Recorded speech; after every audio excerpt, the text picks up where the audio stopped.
Hello there, we are the Eat You Trash crew, and we are going to be gentlemen strangers today, which is fantastic. I hope everyone's having a good weekend, wherever it is you are in the world. Presently, I'm having a very sad time because it's perfect hot chocolate weather, and I have no milk to make my cocoa, while Kath sits there with her hot... Look at her swigging her hot chocolate. Look at that bitch eating crackers. Known villain, Kath. Known villain, Kath. So we're not having any of that. What we're going to have instead is some crime time. You may recall from a previous episode of The Gentleman Strangers, after the completion of their successful train heist, they were approached by one Mr. Seamus McCreary, who is a prominent criminal whose bailiwick includes all of the canals and railways in Camden, and feels that he is owed a tax for the Gentleman Strangers not having sought his permission or blessing to execute a heist on his turf. He has also said that there is a second debt relating to the death of one of his men at the hands of Mr. Hound, though McCreary does not know it was precisely Mr. Hound who delivered the fatal pistol shot. And McCreary told them at the time that he would be reasonable and not expect them to simply hand over what is actually quite a large amount of cash. He would instead approach them with a job with the equivalent value at some time in the near future. And a couple of nights ago, I don't know who, some of you, one of you, was in the Aventine, and Mr. Hyde told you to be back there the next night because Mr. McCreary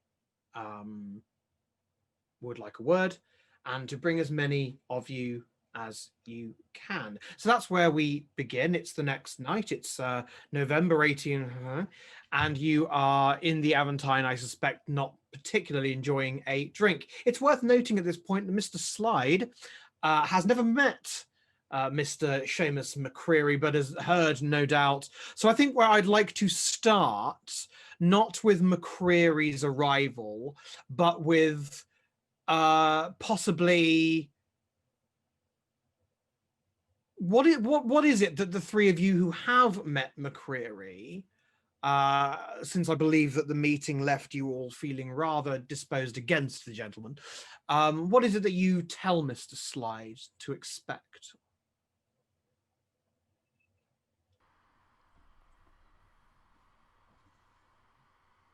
Now,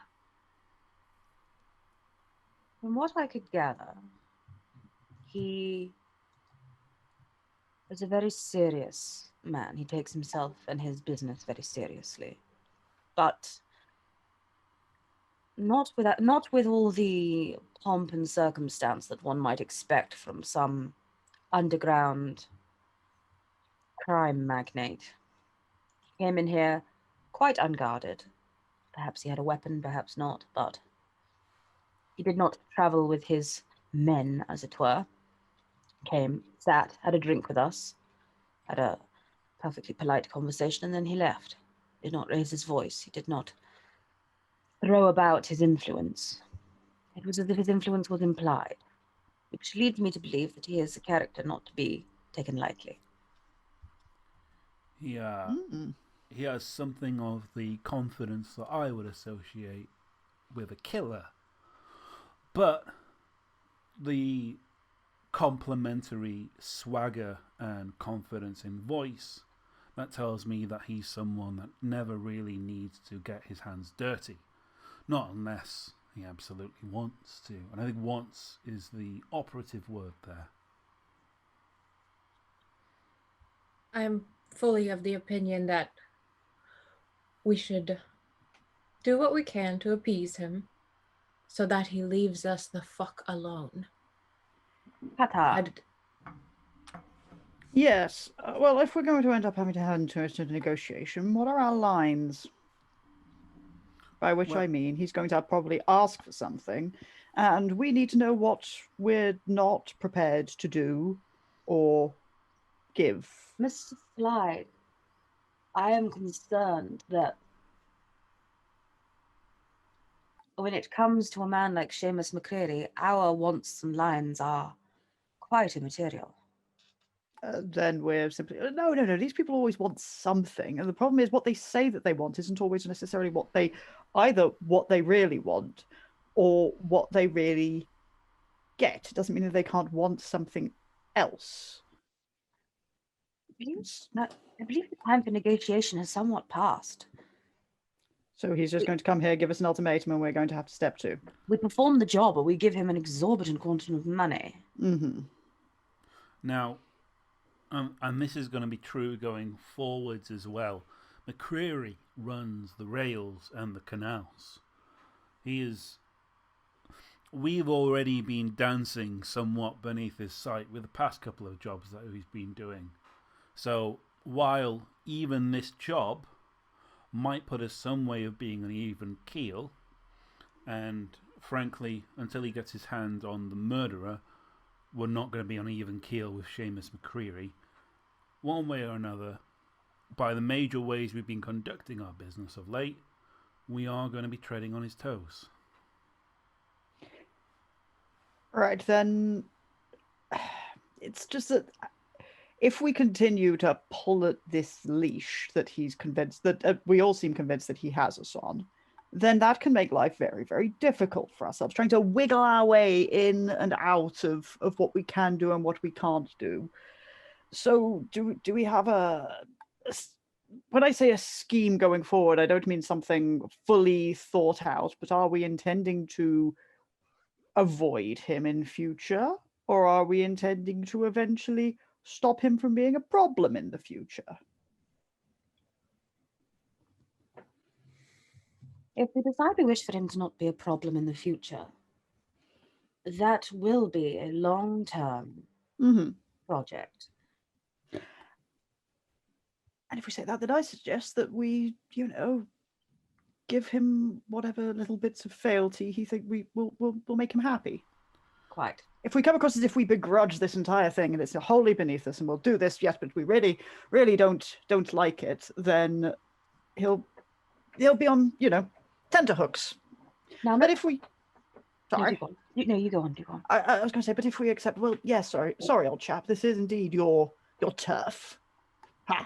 Your sort of terrain on this, and we do have our own affairs, but we don't mean to cause you any insult in this, then getting a working relationship going forward, whilst it may commit us to some unsavory acts, which I'm not enormously delighted by the prospect of, but it may also give us a little bit of freedom to breathe, adapt for someone, for Mr. Spider to come up with something terribly clever later. Now, Mr. Slide, speaking of Mr. Spider coming up with terribly clever things, it occurs to me from my brief observations of Mr. McCreary that, as his name suggests, he is an Irishman with a certain quantity of resentment to the English whom he has chosen to work amongst. I simply mean to say, Mr. Bly, that you are a very charming gentleman and obviously have quite a way with people. I am worried that your charms may be utterly lost on Mr. McCreary, and worse even, might somewhat salt the beast. More than one way to skin a cat. I think Mr. McCreary is very concerned that he has a cat that you wish to skin, Mr. Slide. Mr. Hound, how has he generally responded to you? In the context of what Mr. Spider just suggested.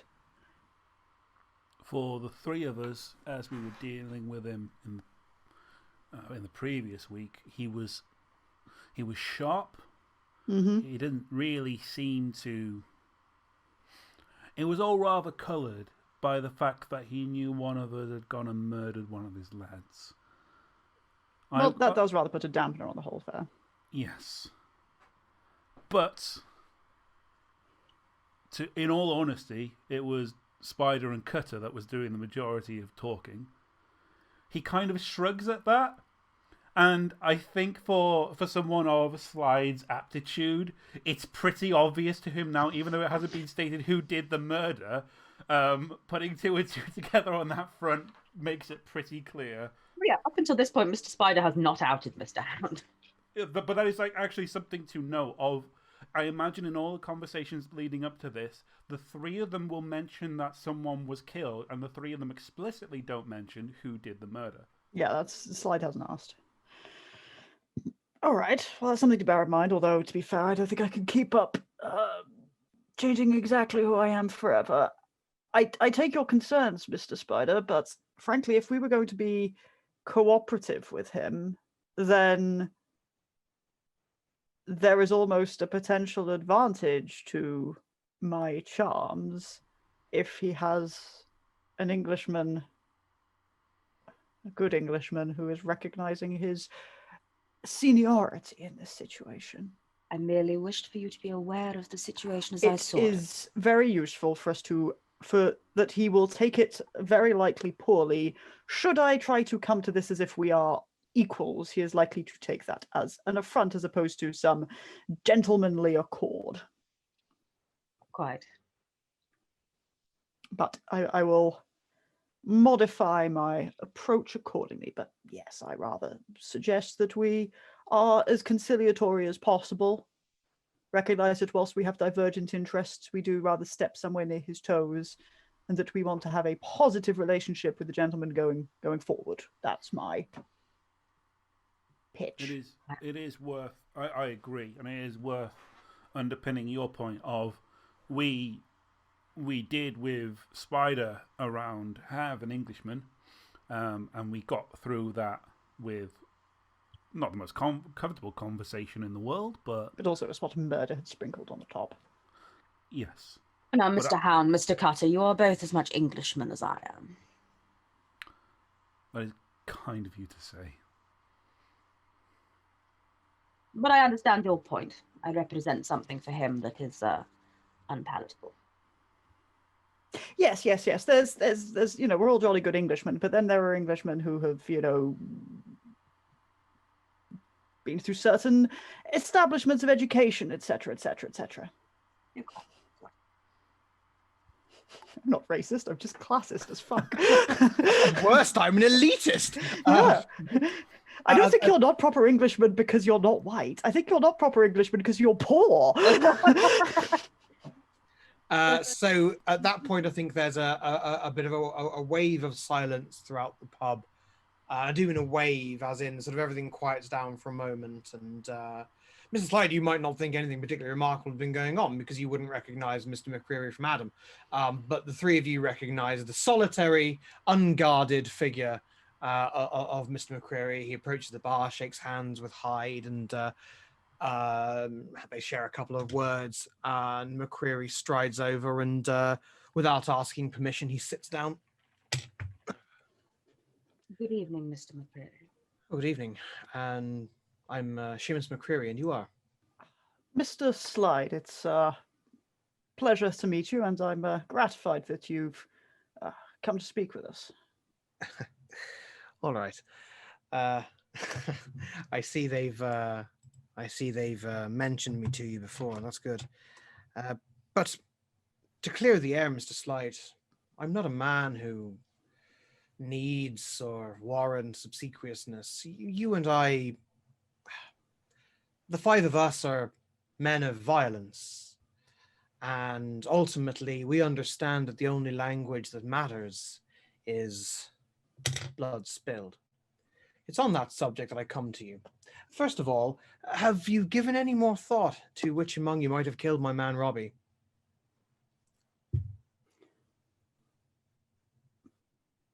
Your fearful silence is touching, but I'm not out to kill anyone. I just have to decide who among you I choose to pay the blood price. Either someone comes forward, or they decide to be a coward, and I pick one of you at random. Might I inquire what we're entitling as a blood price? Someone killed my man Robbie. and they owe me something for that. But I don't take lives in exchange for other lives. That's crass. Robbie represented several skills, you see, and I might have need of those skills.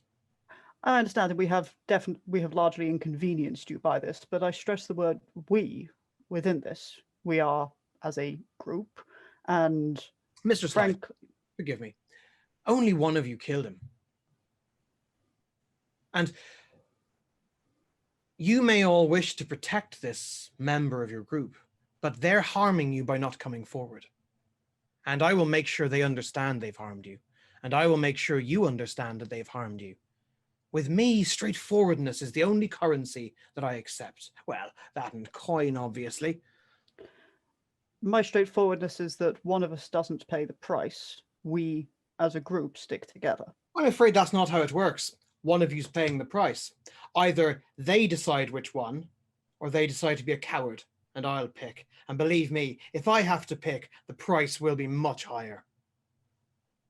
In that case, I'll pay it. Are you the one who killed Robbie? As far as I'm concerned, Robbie killed himself. But I will pay the price. You asked who among us would pay the price, and I'm telling you that I will pay it. Has it not occurred to any of you that I might already know, and this might be a test? You asked who wanted to pay the price, and I will pay the price. It's not how it works either, but I appreciate you. I'll give you some time to think about it. I'm off to get some drinks from the bar. When I come back, though, I'll have made my mind up, or you'll have made your mind up, and we'll see what happens. He thinks I couldn't have killed Robbie. I think for whatever reason he already knows, and I don't think he is appreciating, as Spider vastly warned us, appreciating of mincing words. Robbie killed himself. You really should stop me from talking to this man in the future. I know we already agreed that I wouldn't talk to this man in the future, but he just Carter, what gets you did under was my skin. Carter, what you said and did was very brave. I'm sure he appreciates your sentiment. Well, Keep my mouth shut. You can handle this from here because taking the collective burden does not appear to be working. I am not content with selling out any one of our number. But we don't know what he wants. He inferred the issue of skills that have been lost. I had hoped by trying to make the pitch to him of we all take the collective burden that we could present a very useful array of skills to supplement his loss. But he is not taking that bait. This isn't about skills. This is about his perceived belief that we are lying to him. Yes. dear Robbie had no skills whatsoever, besides Kata. being large and dumb. Kata. Mr. Slide, in your, if you were in the position of having been the one that went and killed this lad, what would you do? Not exactly much of a killer myself, so I'm having to operate in vast hypotheticals. However, I think right now our options are either to come absolutely clean, or we have to be drawing a line in the sand in a sort of declaration of war, because he has shown no interest in... He wants a direct response. We either have to- absolutely cannot go to war with this man. Yes, we either have to give him that Oh, direct... gentlemen, some drinks for everyone. You're Much too kind. obliged. Have we had a little time to think?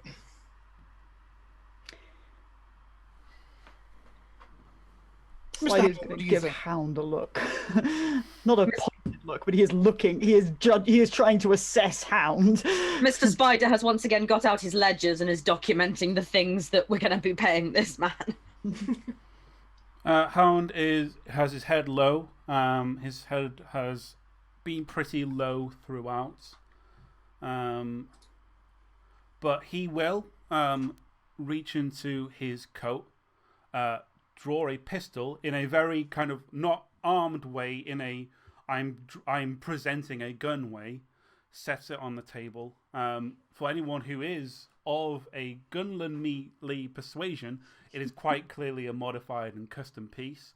of which Hound spends about 30 seconds running through the customization of the piece, particularly making note of the muzzle extension, to which he ends in, "That is the only weapon that could have made that shot.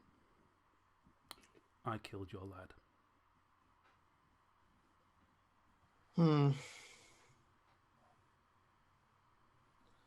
Put your pistol away, for goodness sake. Stashes it. Good man, Mr. Hound. Well, as it happens, I might have something for you later on. Not yet. First, let's all pay heed to what I have to say now. And then you and I, at some point, Mr. Hound, will talk privately. Understood. I really do believe that the gentlemen strangers and my outfit can work together. Whether that is a continuing relationship or simply one of, well, on the street we call it kicking up, is for you to decide. Frankly, your business is your business, and as long as it hasn't conflicted with mine, I haven't cared. Unfortunately, it did, and that's what's brought us to this sorry road, but I suppose it's better that it happen sooner rather than later. Right. After tonight, perhaps we'll wash our hands of each other and see each other once a month for tax collection. Or perhaps we can find some way to work together. You are clearly people on some sort of strange mission. I don't know much about this doctor you killed, but I think the less said about Sidney Weller's proclivities, the better. There was a man who deserved a grave as much as anyone I've ever met. So, congratulations. But what you have demonstrated to me is you're enormously resourceful and very skilled, and you're killers. This is good. This is very good for me, but I've got killers. I've got killers by the score, but what I don't have are infiltrators. You know, my boys, they're enthusiastic, but as Mr. Cutter will attest, they're not very subtle. Mr. Cutter, unfortunately, was inconvenienced by some men in my employ who I'm afraid were not as subtle or as gentle as they might have been. As indeed, Mr. Cutter knows well, he was not the only person taken that night, and, well, I have chastised my men for how rough they were after you expressed your concerns, I'm sure.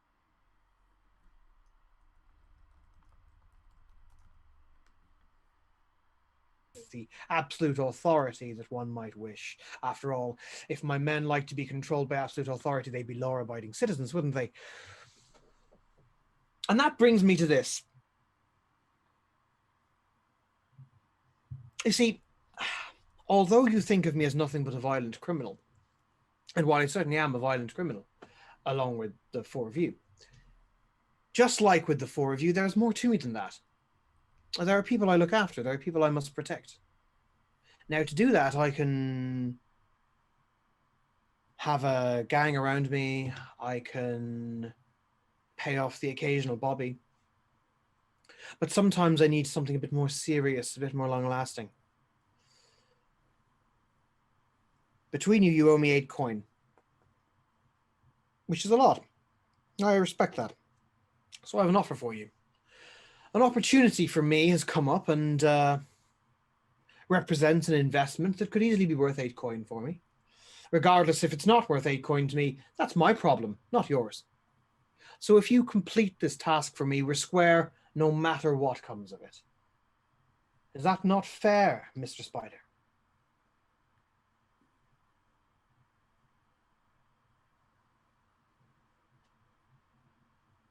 Seems that numerically this favors us and not Mr. McCreary. Now, I don't know much about you. I know you're killers and I know you're thieves, but even killers and thieves have, as I do, lines they will not cross. That being the case, I've had to come here tonight with the reluctant acceptance of the fact that you might not want to do what I've got for you to do. And I know you resent me. And I know you think of me as an enemy. But I'm a man of my word. And in a strange way that does not perhaps sympathize with the way that things are done in London, I am an honourable man, after a fashion. And I will not insist that you do what I ask you to do tonight. But if you don't, you're going to have to come up with the money. So I'm going to give you 3 nights to come up with the money. After that, I start adding interest. So, consider that.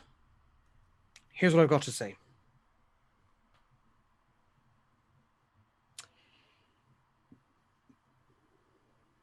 I don't like having unresolved debts, so I like to collect them as soon as possible.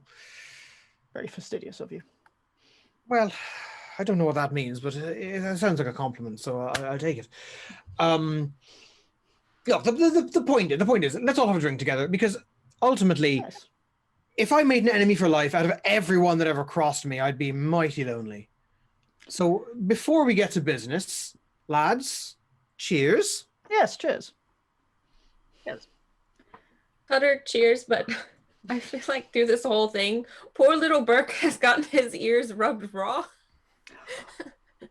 Because he's trying to not, launch across the table and do a murder. So, poor little Burke. That is the good thing about Burke. He is a dutiful hound, and so will likely be very interested in as many ear fusses as he can get. Okay. Because as soon as the cheers is over, just go right back to rubbing those little cute ears. Get the slobber all over. I apologize. No, I was just going to express I do not want to drink this drink. Slide's fucking into this. Like he's cheering, his body language is relaxed. I would point out this drink has been provided by Mr. Hyde, not by Mr. McCreary. Oh, Yeah. that's okay. And if Mr. McCreary is no poisoner, he'd just stab you in the gut and walk off. Like I don't. We're having a drink. I'm going to have a drink with the man. Good grief. There's been an interesting question in the chat, and I guess it's something. Can you help and hinder a social scene? And that's a really interesting one, because all the helps and hinders that are minor helps and hinders I have in mind are sort of mechanical ones, and they come up when you're rolling. So I don't know. I'm not sure, but it's something I'll think about, chat. I do promise. So here it is. There's a magistrate by the name of Nicholas Mallory. Lives not far from Regent's Park. Ambitious man. His childless older brother has a barony somewhere and a hereditary seat in the House of Lords. Mr. Mallory has a wife and an infant son. His wife's very connected. She's related to some la-di-da ancient English family or other anyway. It's simple enough. Tonight you're going to pop round their place and borrow Mrs. Mallory and bring her to our address on Mercer Street. I think you know where that is. Now, before you make a face, I don't want you to hurt her, and she won't be hurt by me or my men, and I will be personally supervising this one. The worst that's going to happen to Mrs. Mallory tonight is she's going to be frightened for a few days, but her husband will pay the ransom soon enough. A ransom, of course, is not what I want. A ransom's nice, of course, and I can put that towards a few little projects of mine, but this is about an ongoing relationship. You see, I want Mr. Magistrate Mallory to understand that I can get to him. I want Mr. Magistrate Mallory, who's too rich for me to bribe, to understand that wherever he is, whatever he's doing, he and his family are in my part of the city. So you will take his wife. She'll be held for a couple of days. He'll pay the ransom and get her back. No harm done. She'll be a little shaken, but you have my word as an Irishman. That's the worst that'll happen to her. And then you can forget about it. And of course, it's up to you whether you decide you want to create a bloodbath during the kidnapping, but I promise you, I shan't be hurting anyone. Mr. Mallory and I simply need to come to an understanding, and this is the way I've decided to do it. Now, my men are very good at a number of things. If I want legs broken, they're the men to go to. And I wouldn't waste your considerable talents on breaking legs or assassinations or anything of that kind. but requires a little more subtlety than my poor boys are capable of. So that's why I'm coming to you. Let's have a look. He gets out a watch. It's 4 now. You can have Mrs. Mallory at Mercer Street by sunrise, can't you? And the alternative is 8 coin in 3 days. 8 coin in 3 days, and if it goes beyond 3 days, Interest. I don't like that word. Consequences. I'm aware that usury is a terrible sin. But on the other hand, the devil's an awful lot far away, and I'm right here. So I guess It's not usury, sir. We have become indebted to you, and we've made an agreement. And if we break that in some way, fashion, there must be consequences. I understand entirely.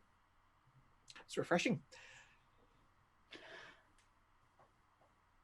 May do we you have think, the boys? opportunity to consult briefly? Tell you what. Why don't I go and glad hand around a bit? Mm-hmm. Give me a wave when you're ready to talk. Thank you very much. And feel free to get any drinks you want. It's all on me. Obliged. Most kind. Okay. You little shit. Mr. Hyder, you must do something about that pub cat. No. It's not even a pug cat. Just cats keep coming in. There is now canonically a pub cat, and his name is Henry, and he's a very loud cat. Oh. I love Henry. Henry is a little. Henry's getting shut out. Oh, Mr. Clyde, be kind to the cat. I only get to play with Henry when Mr. Hound's not there. Oh no, Burke is so well behaved he won't go for cats. I can have 2 animals. Henry's a confident young cat. I wouldn't worry about it. He's like, oh, a slightly bigger cat. Okay. And is Burke the sort of dog that a cat comes and bothers him and he just goes, Burke is, Yeah. until he's in killing mode, which is at my command, Burke is basically asleep. He has 2 modes. Right, chaps, we're in a bit of a pickle. yes, Regent's Park, Regent's Park. So, personally, I say that we do it because I shudder to think of what carnage we'll get ourselves into trying to raise 8 coin in 3 days.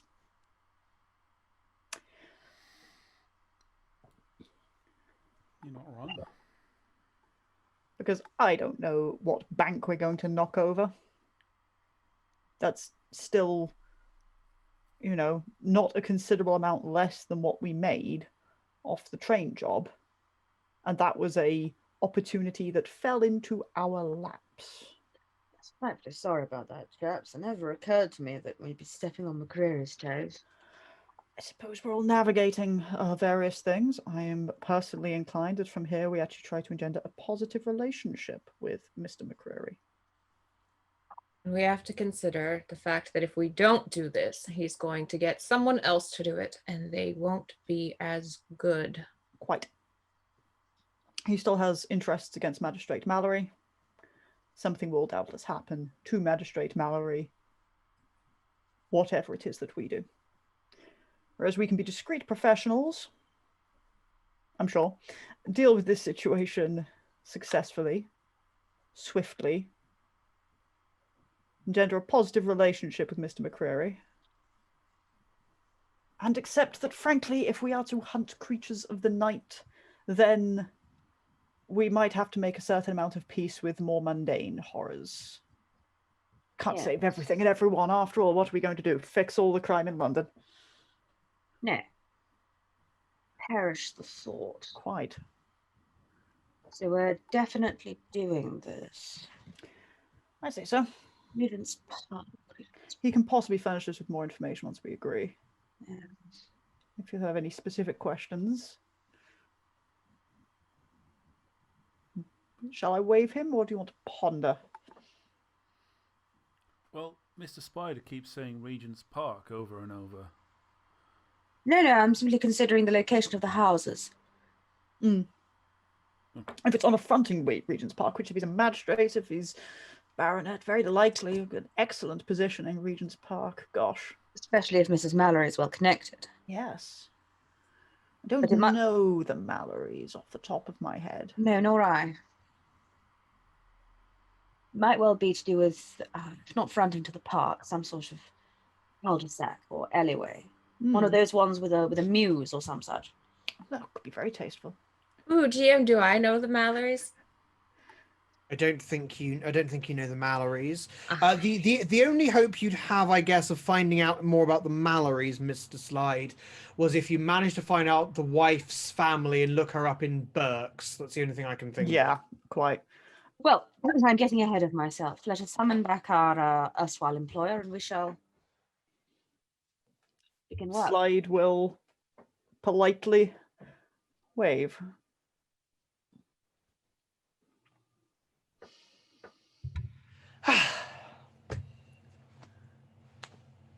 Think we have an accord, sir? Really? Why not? Fantastic. As I said, we are indebted to you. The least we can do is put something right. As you say, we are killers. It will be refreshing not to have to take a life. Well, I was hoping you'd see it that way. I would rather that no one saw you at all. I want her to simply vanish. Oh, how you decide to pull this off is entirely up to you. I don't care, frankly, one way or the other. Oh, please don't kill the magistrate. Otherwise, the whole thing's pointless. Rather defeats the object, I understand. This is more about the theatricality in the demonstration. I like that word, yes. I think theatricality is exactly what I want. I want Mr. Mallory to simply observe that his wife is no longer in the house, and then to discover that I have the power to simply summon people wherever I wish. That ought to do the job, don't you think? Yeah, I think so. You have an address for the Mallorys, Mr. McCreary? What indeed? Well, gentlemen, if that's that... Sorry, we're inquiring about an address. Oh. All right, he'll give an address. Oh, yeah. Oh, sorry, I think he said, what's your interest in the Mallorys? No. I said, do you have an address for the Mallorys, Mr. Sorry. McCreary? Your mic muted at a really weird moment, and it sounds to me like, what's your interest in the Mallorys, Mr. McCreary? No. We'd never be so pressing off. I did wonder why you were asking such a question, but... Far above my pay grade. I just want to know where to find him. By the way, what's your deal? What's your whole deal? So, McCreary, what's a list of your weaknesses and fears? You today, Mr. McCreary. Are you weak to vampires? We know some vampires. Everyone's weak to vampires. That's how vampires work. McCreary will give the address and put a gold sovereign on the table for any further for your evening's entertainment, and leave. Shake hands with a couple of people on his way, and Mr. Spider slides the gold sovereign towards himself while he's making notes with the other hand.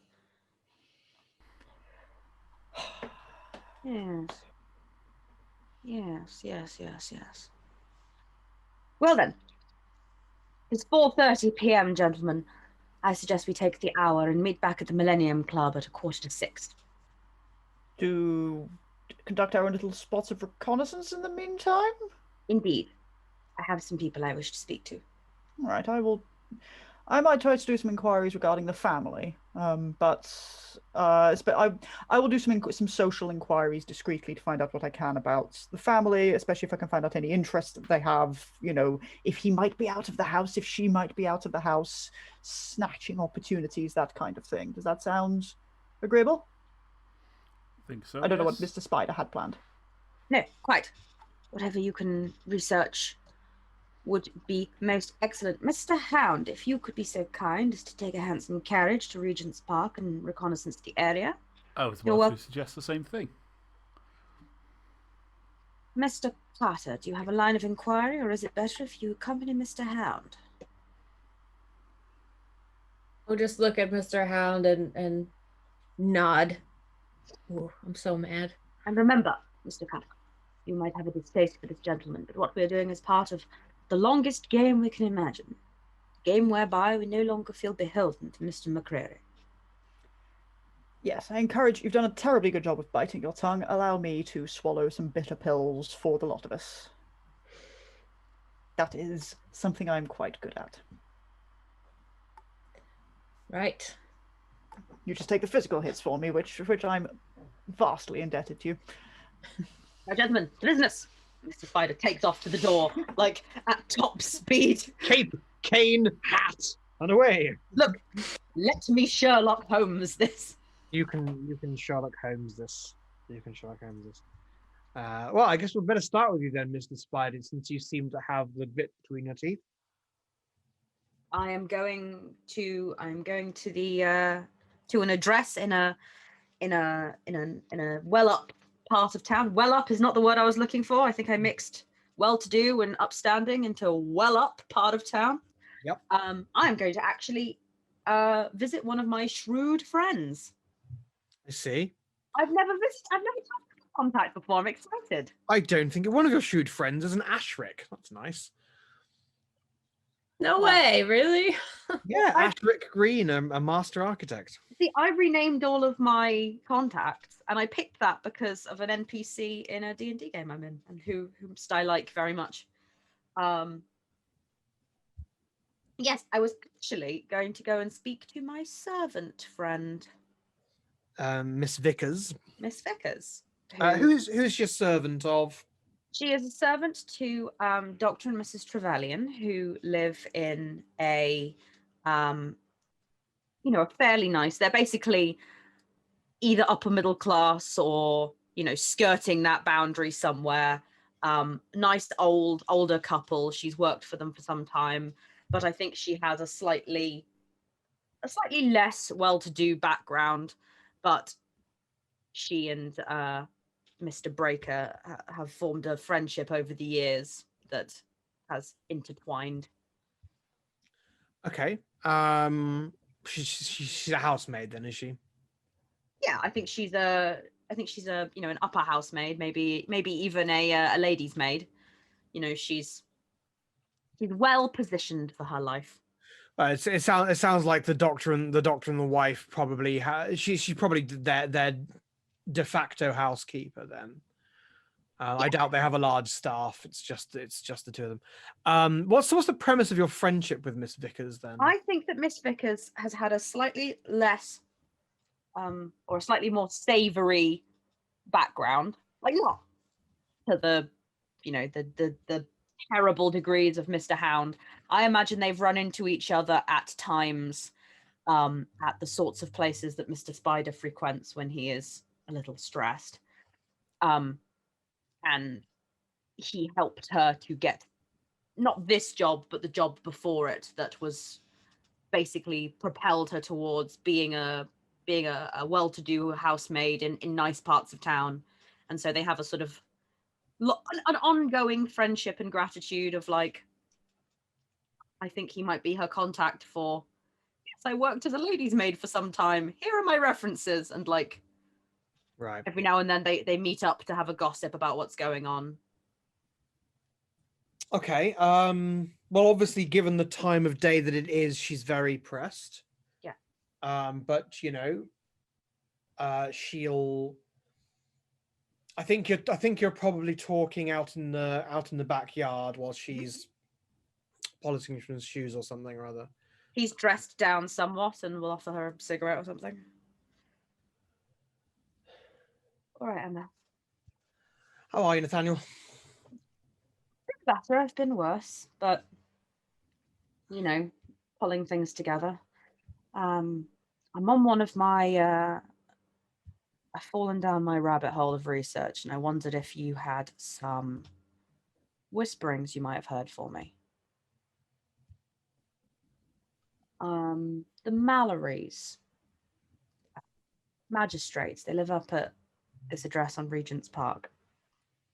I wondered if you knew anyone in their household.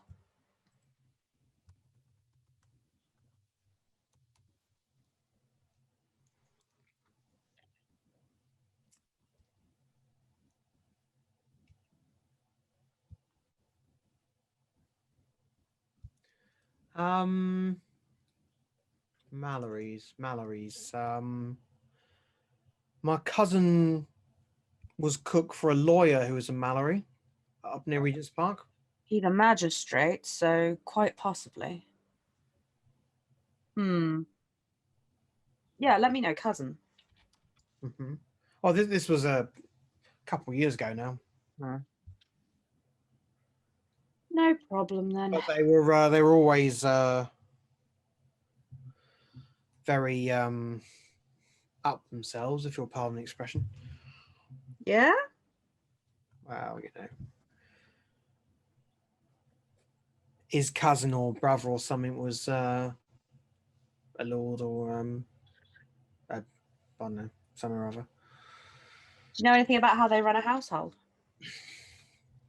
I know they've got a lot of servants for just the two of them. Butler, if you please. Good pay? Good holidays? Mother's Day, Christmas, Boxing Day, the lot? She never complained about her pay, but that wasn't the sort of talk we had. All right. She said they used to entertain a lot. Busy then. Yeah. Sorts of people who put on a lot of airs, or do you think they earned it? I couldn't tell you. All she used to say was they was entertaining like there was, you know, a Prince of Wales, you know, and well,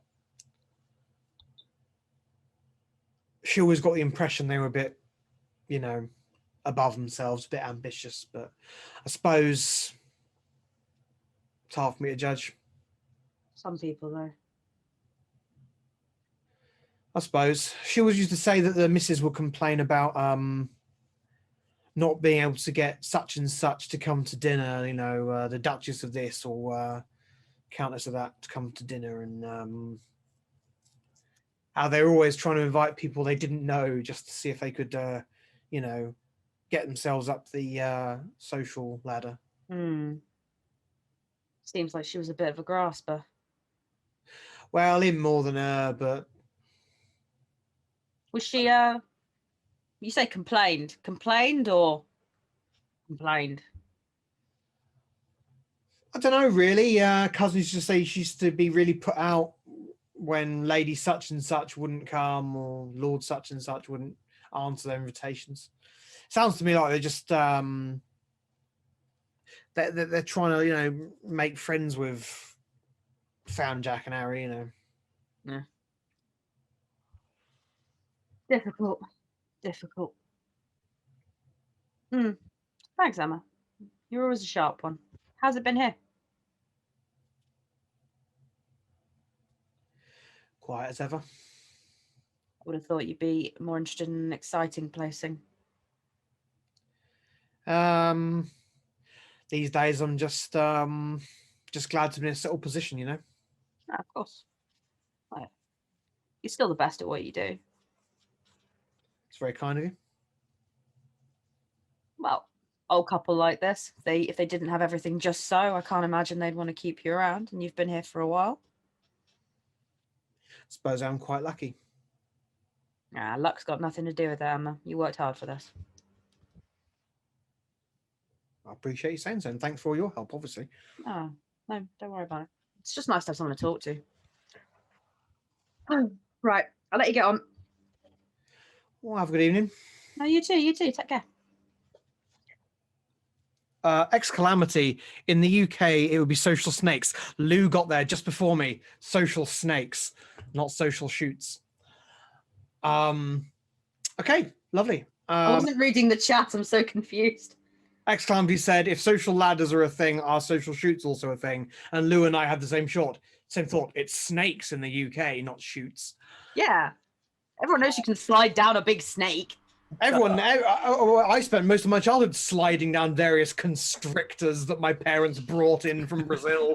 Whereas in the rest of the world, children constantly slide down chutes. A new batch of constrictors for me. Thank you, Mummy. Thank you, Mother. Why, you haven't seen Percival, have you? My younger brother I never mentioned as an adult. No? That was it. Well, he was playing with the snakes not long ago. So Percival ran away to the circus. He was so taken with the snakes, he's become a snake wrangler for the Moscow circus. Pour one out for poor Percival. Poor Percival. So my parents would never have called him Percival. My mother was also terrified of snakes. The story I was becomes, gonna say, I'm the pretty story has sure. more holes in it than a sieve. So More holes okay. in it than a game of Shoots and Ladders. Messrs. Hound and Wait. Cutter, you are performing a reconnoiter of the location. Yeah. We're just gonna head there. Yeah, I wanted to do something when we're in the carriage, though, Yeah, on the way. I want to do something too in the carriage. Let's be in the carriage. Stop it! Let's We're not bump boinking in the butts. carriage. We're not boinking. The dog's here. It might distress the dog, yes. Do you want? I'll start. I'll let you start. the. Yeah. Okay. So I think while we're there, in this carriage, I've just got Burke on top of me at this point. I'm imagining it's the one where in like those old timey carriages where they face each other. Yeah. And I just took your dog. So while I'm petting your dog, Cutter is going to start unwrapping this hand that you'll see has a very strange and hideous black mark. I thought this was my black lipstick, but it's my purple lipstick. Just pretend that it's black. And says, just so you're aware, I may have been lightly cursed on accident. Now, how do you go about ending up lightly cursed? We found some kind of entity in a house. We were trying to kill it. It wouldn't be killed. It tried to possess me, but I resisted it. And then I was trying to kill it, and I thought, maybe I don't want to discorporealize it again, so I tried to capture it. Maybe we could keep it in a jar on shelf for fun or something. And it touched me and then went inside of my hand, and now I have this. Just slightly cursed. Okay, yeah. At any point since that incident, have you ever been given the vague impression that your unwelcome visitor has exited you from any whole or part of you? That's terrifying to think about. Thanks for wording it so horrifically. No, look. And Cutter will take out one of the knives and stab it into the mark. And it doesn't bleed. It just heals straight up. That's after horrifying, but Hound probably laughs at that. That's the kind of thing that Pound's like, oh, what a good lark that is. He kind of leans in. Very interesting. Yeah, I'm terrified of this. But I thought you should know, just in case my eyes glaze over completely black or I try to murder you, it's not me. I didn't mean to. Has that happened? No. Okay. But it happened to Mr. Spider just once. It happened to Mr. Spider. And then I knocked it out of him. So he's fine now, but now it's here. A bit. Lightly cursed. Just a little. Okay. I think start wrapping this back up. Oh.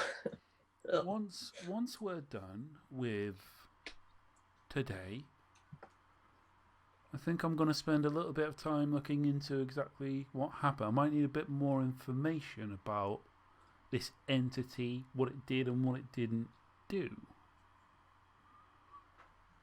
Perfectly reasonable. But I don't think that's going to be the be-all and end-all for you. I'm sure we can make that right. Good. Just, if I come at you with a weapon, feel free to cut me down. I have But then watch for strange black smoke, because... Strange black smoke? Good to know. Yeah. I don't think I win in a fight between me and you, by the way, but it's I nice. don't either, but just so you're aware, in case I try to catch you off guard, just, Oh, I appreciate it. Thank you. And I'm sure Burke will help. Oh, the moment I say so, Burke will help.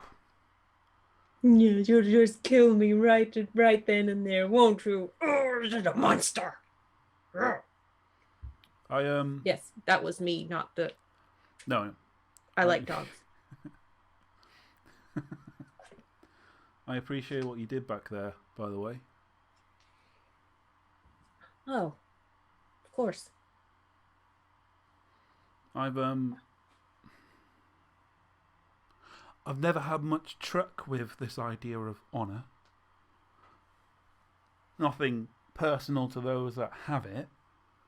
I think it's an odd concept to me because no one's ever really shown me much of it myself.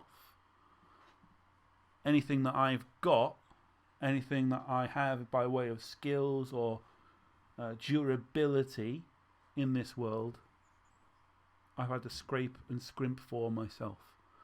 And I rather imagine if you can forgive a bit of an aspersion, you're much the same. You're not wrong. That said, I'm not sending folk that have been, if not kind to me, then tolerated me more than any soul ever has, to a war they didn't ask for.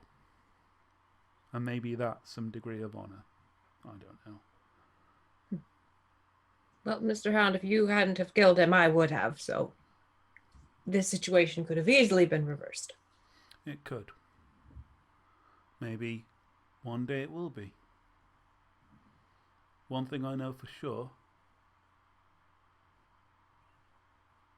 I want to be part of the reason why Seamus McCreary fucking dies.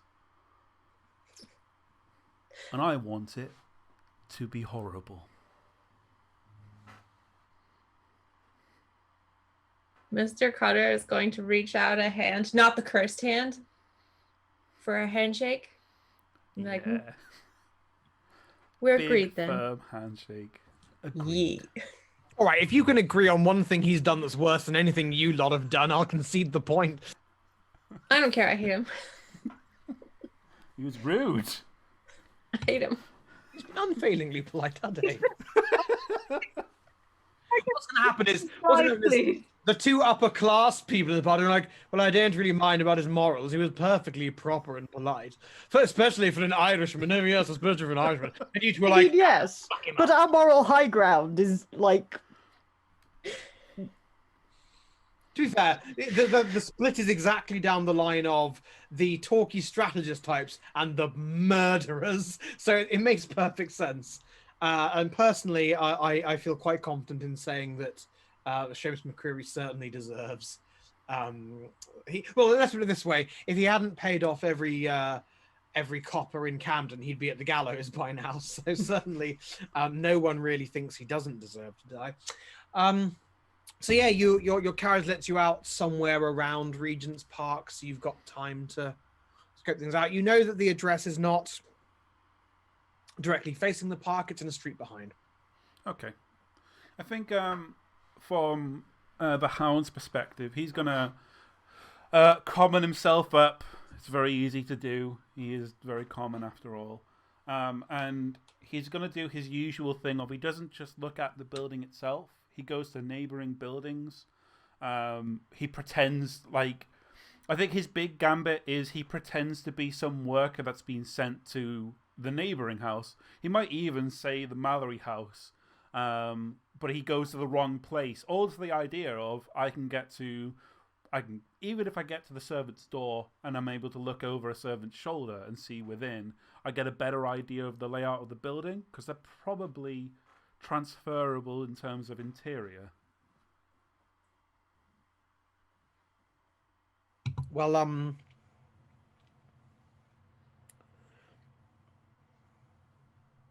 I guess you're just making your way around the backs of the houses then, aren't you? There's no stealth per se. You're just not doing anything to draw attention. No.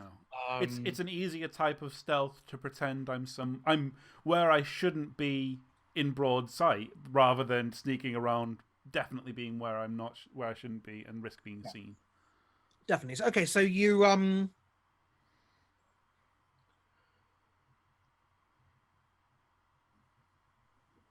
there's quite large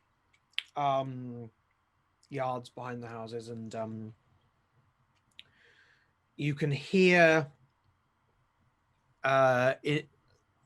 all of these houses, I mean, all of these households, almost all of them have servants of one kind or another doing various things. You know, there are some that are out there doing a bit of laundry, and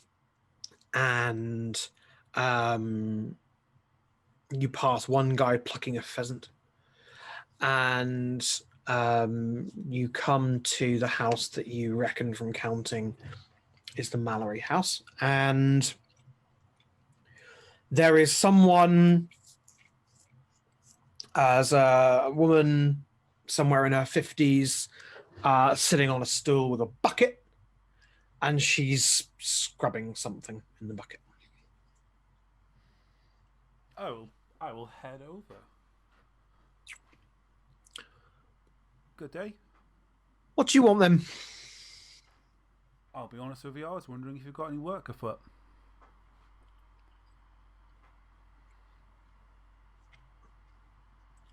I ain't. Go with my hands, don't mind getting dirty. Clean out gutters, anything. Desperate times. Nothing to do with me. You'd have to talk with Mr. Starmer. Is Mr. Starmer in? The fuck, Luke? Jesus Christ. Okay, well, that's what we're going with. Is That's what's happening now. I already dislike him. Oh no. Is Mr. Starmer within? Oh, yeah. Would Mr. Starmer object to my stepping within? I can't let you go in. It could be anyone. Oh, well, that's entirely fair. Would anyone be kind enough to retrieve Mr. Starmer for me? I give a winning smile. I don't know if you figured this out, but we're very busy. I understand. If anything, I want to help you be less busy. I myself would like to be more busy. Well, why don't you toddle off and find someone who's got a job for you? I ain't. But Mr. Starmer may. Okay. Do me a sway or something. Hell yeah. I've got no dice in this. I doubt if there's a party. Control position. Yeah. Effect standard, sure. Yeah. I don't have any bonus dice. I'm not gonna risk stress for this. A devil's bargain. The job he gives you is sexual in nature. Oh my god. Oh no. No, so you get the job, but whatever you roll, this woman thinks you're a cunt. I got a 1. Oh no. Okay. Well, He's gonna get something thrown at him. 0 dice. Oh, I saw that 4 and I went, no, okay. No, that's a 1. Oh no. I don't give a shit. If that doesn't work, it's fine. Like it's bargain aside, she thinks you're a cunt anyway. Like it's controlled. So like she's not gonna huck a stone at you or something. I get deaded. I think she's just gonna go. Now you need to leave honest folk alone and just bugger off before I call for the bobbies. Go on, I've got my eye on you. Bugger off. Point well made. Sorry for the trouble. Dip my cap. Head into the back alley. Give Cutter Cry. Cry.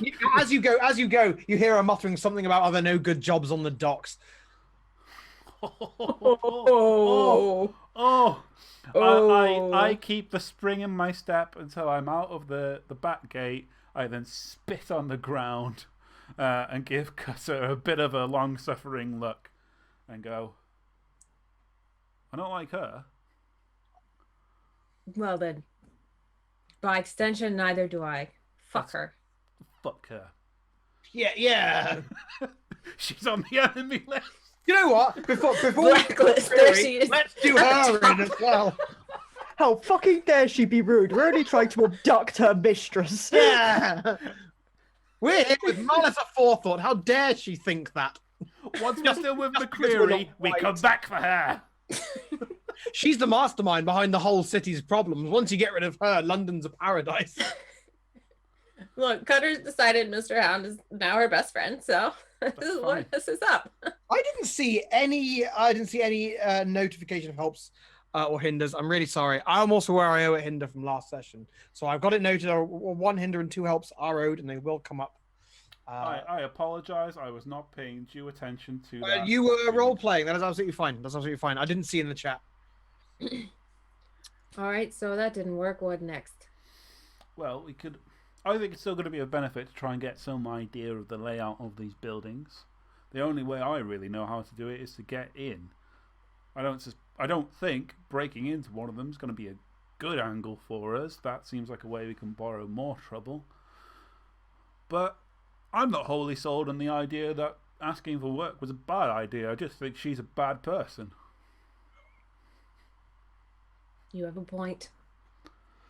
I mean, you could give it a go while I do a bit of a scurry around some rooftops, try and get some better angles of the spot. You mean talking to people? Yeah, but not her. Never her. No. No, we just kill We're her. just gonna murder her. So this was not the mansion that we actually needed to get into, right? This was the the place. We tried the Mallory place first, because that way we get an accurate depiction. But I think, do correct me if I'm wrong, Luke, this is probably one of several very similar looking buildings. This is, in fact, an entire terraced row of very fancy houses, yes. So if we get the rough idea of any one of these houses' layout, it's pretty much transferable to next door. Okay. You would be able to make a very, very good bet on that, yes. All right. Well, I can try, but I'm not going to make any promises. I believe. All in you. right. So I'm going to turn away and what is it you said? Common up? Common up, yeah.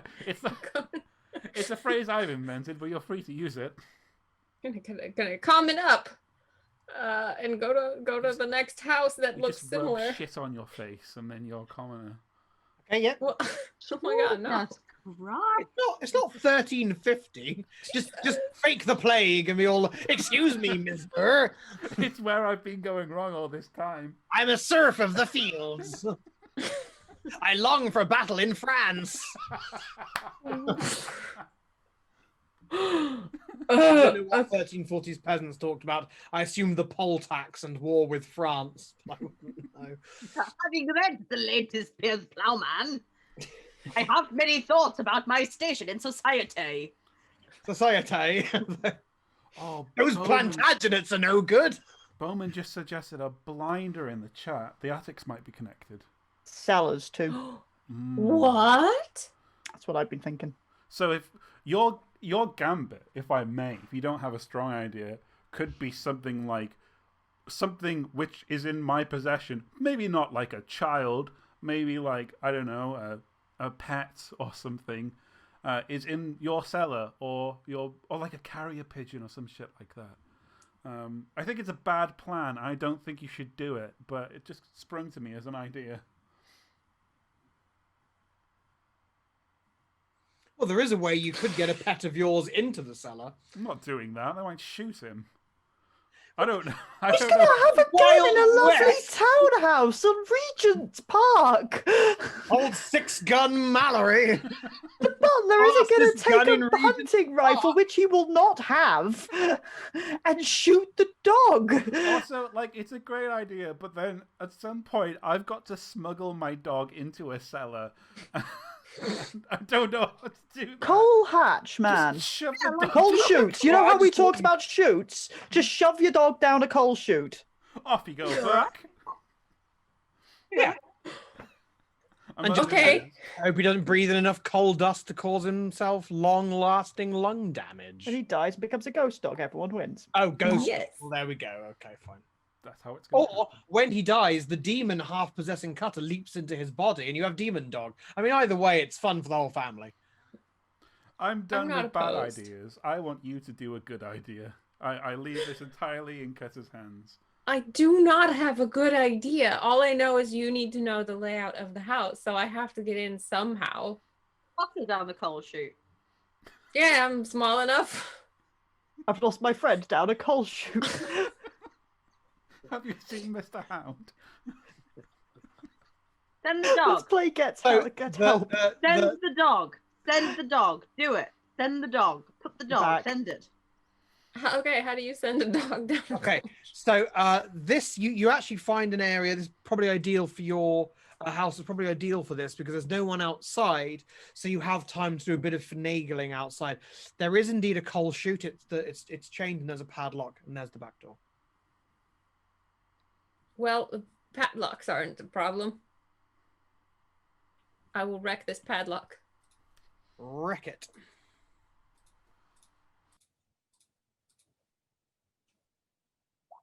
Yeah, that's a 5. That is a success at a cost. So you successfully break the lock, which looks very cheap. And the coal cellar can just sort of come right open. But the cost is that there are, as I said, there are lots of servants in the yards adjoining, and they'll definitely have heard that. And you can hear something going, what was that? So the neighborhood suspicion level's gone up to the point where if it goes up much further, someone might come looking. Okay. But it's open, and now It is we open. can send... It is open, and no one is coming looking at this exact moment. Just meant more. If there's any more noise, they might. But for now, you're okay. It's open, and here's the interesting thing: it is empty. Ooh, no, do they have electricity in this house? There My arch nemesis. There is no electricity wired to this neighborhood as far as you can tell. Why wouldn't they have coal? Aren't they rich?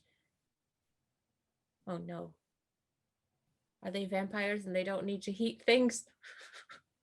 Luke. Could be. That's the obvious explanation.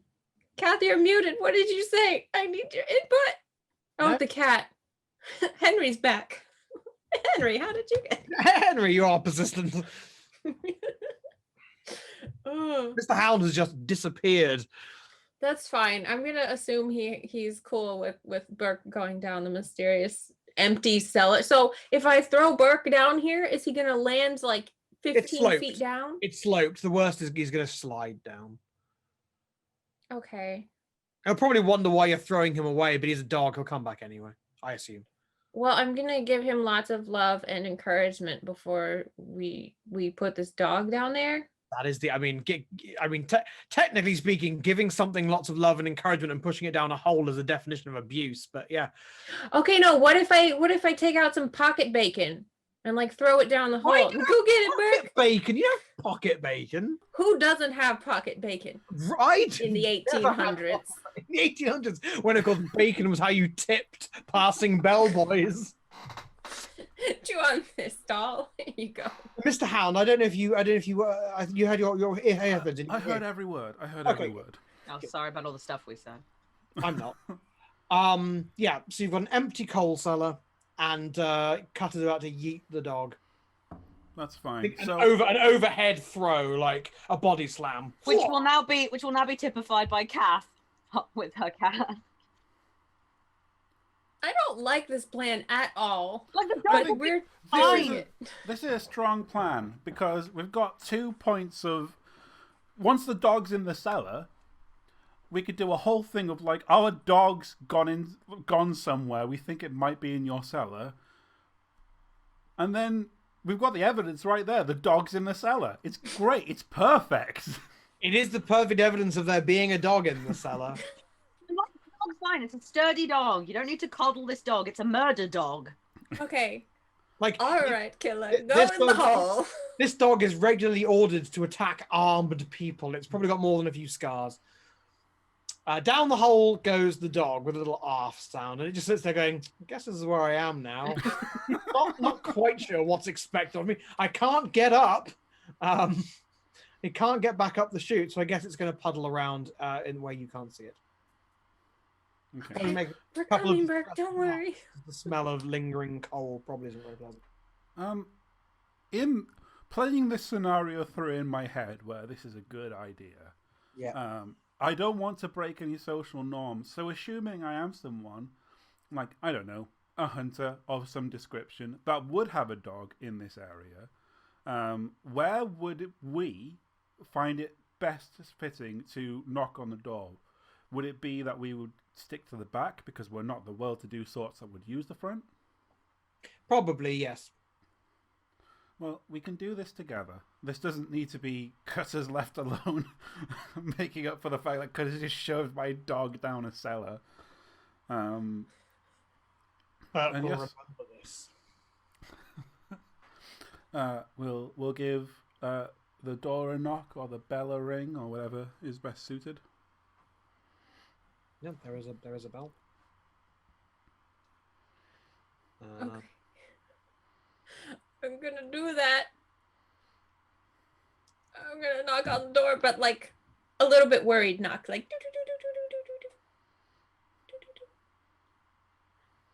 No one comes to the door from the knock? Interesting. I hate that a lot. I'm going to start looking in windows. Go full on. Is this place empty?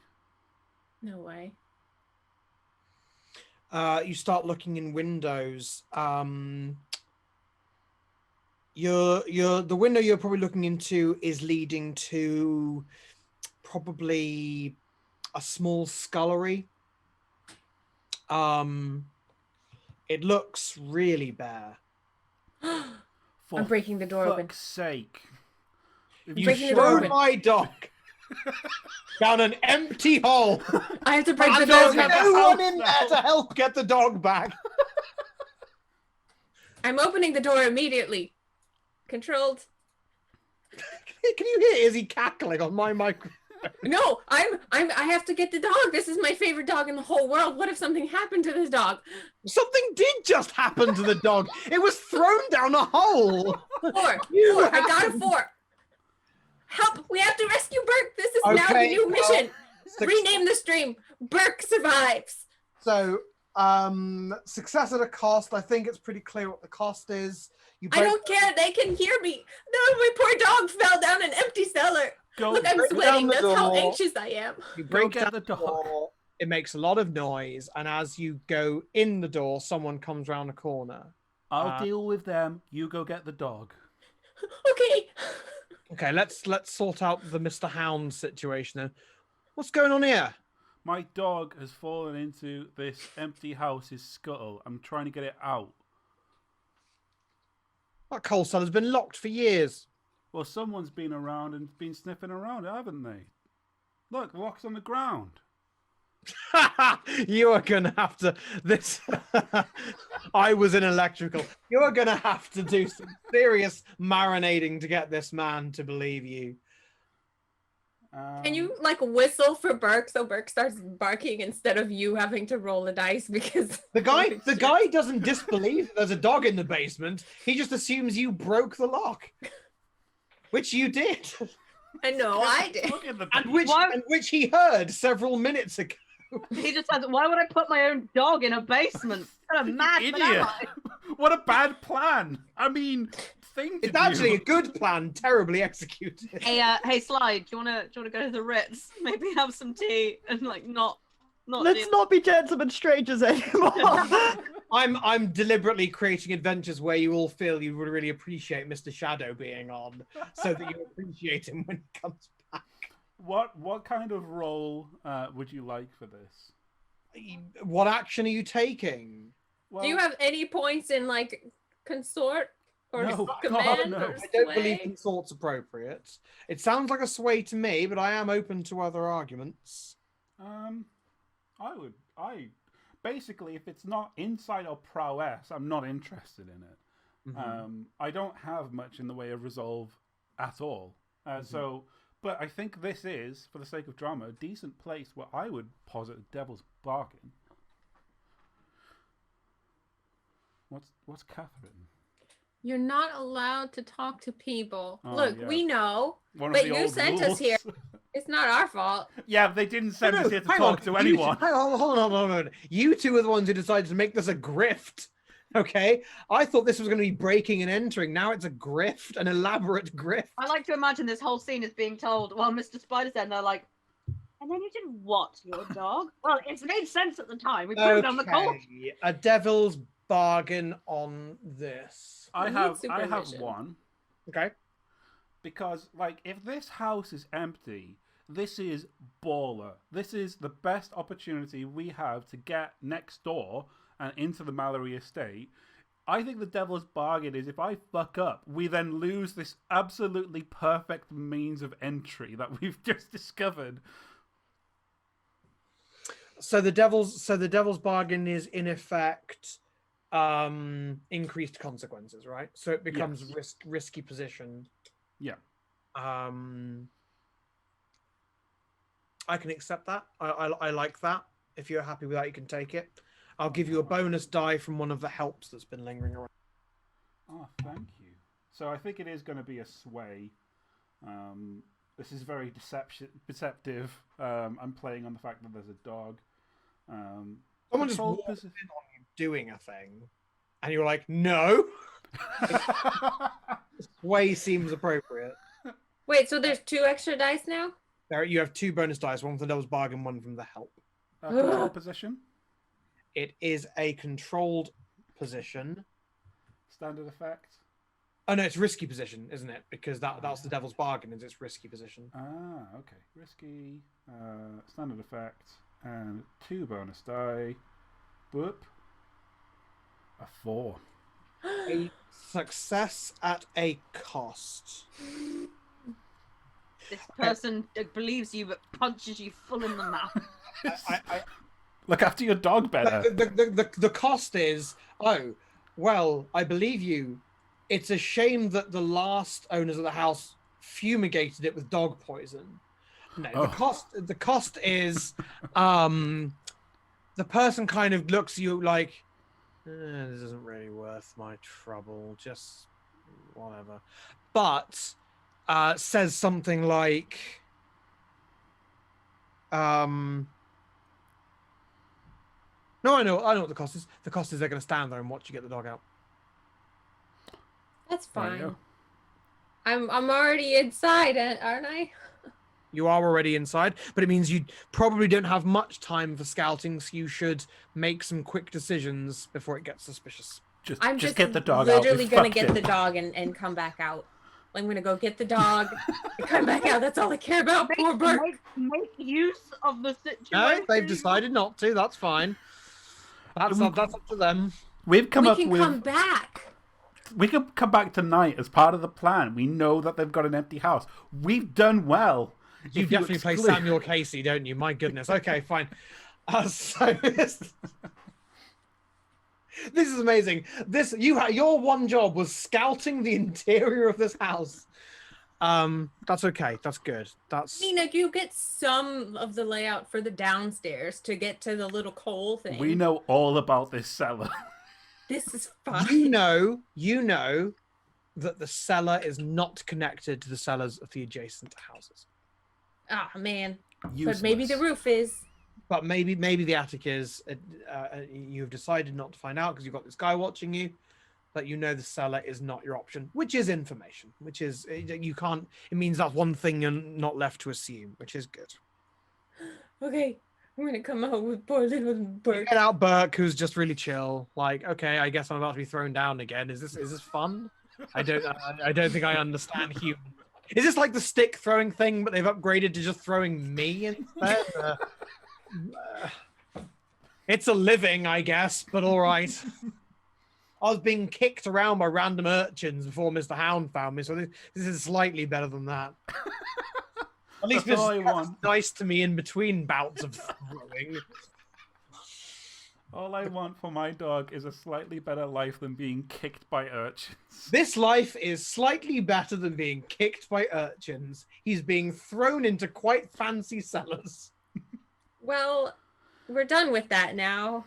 That stage of his life is done until the next time it becomes expedient to yeet him down a hole. We've experimented with cellar throwing. Might not be for us. We'll reflect on it. Yeah. To this observer, as Cutter emerges with Hound, I give him a bit of a nod. I say thank you for your patience and your cooperation. He sort of waves you off and mutters something about trying to find a spare lock. Which we can break later. Yeah, it's fine. Cutter did it with Cutter's bare hands. We're fine. As we're walking away, so we exclude the majority of it. Yeah, because as we're leaving, I just realized that guy didn't know I was inside already. I could have stayed and waited for you. We exclude the majority of it.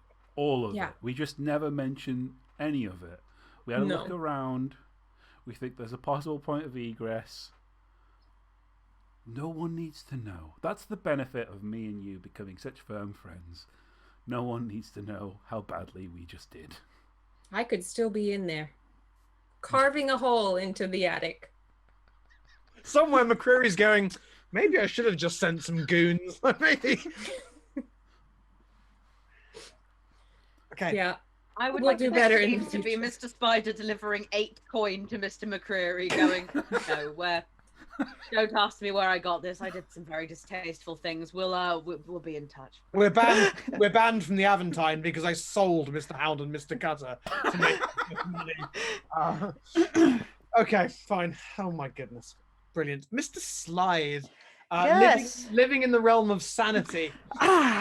So I have only an hour, and whatever happens has to be done tonight. So I don't have time for prolonged who's who, etc., etc., etc. So I need to go to the most dedicated gossip. Ugh. I have to go to my sister's. Okay.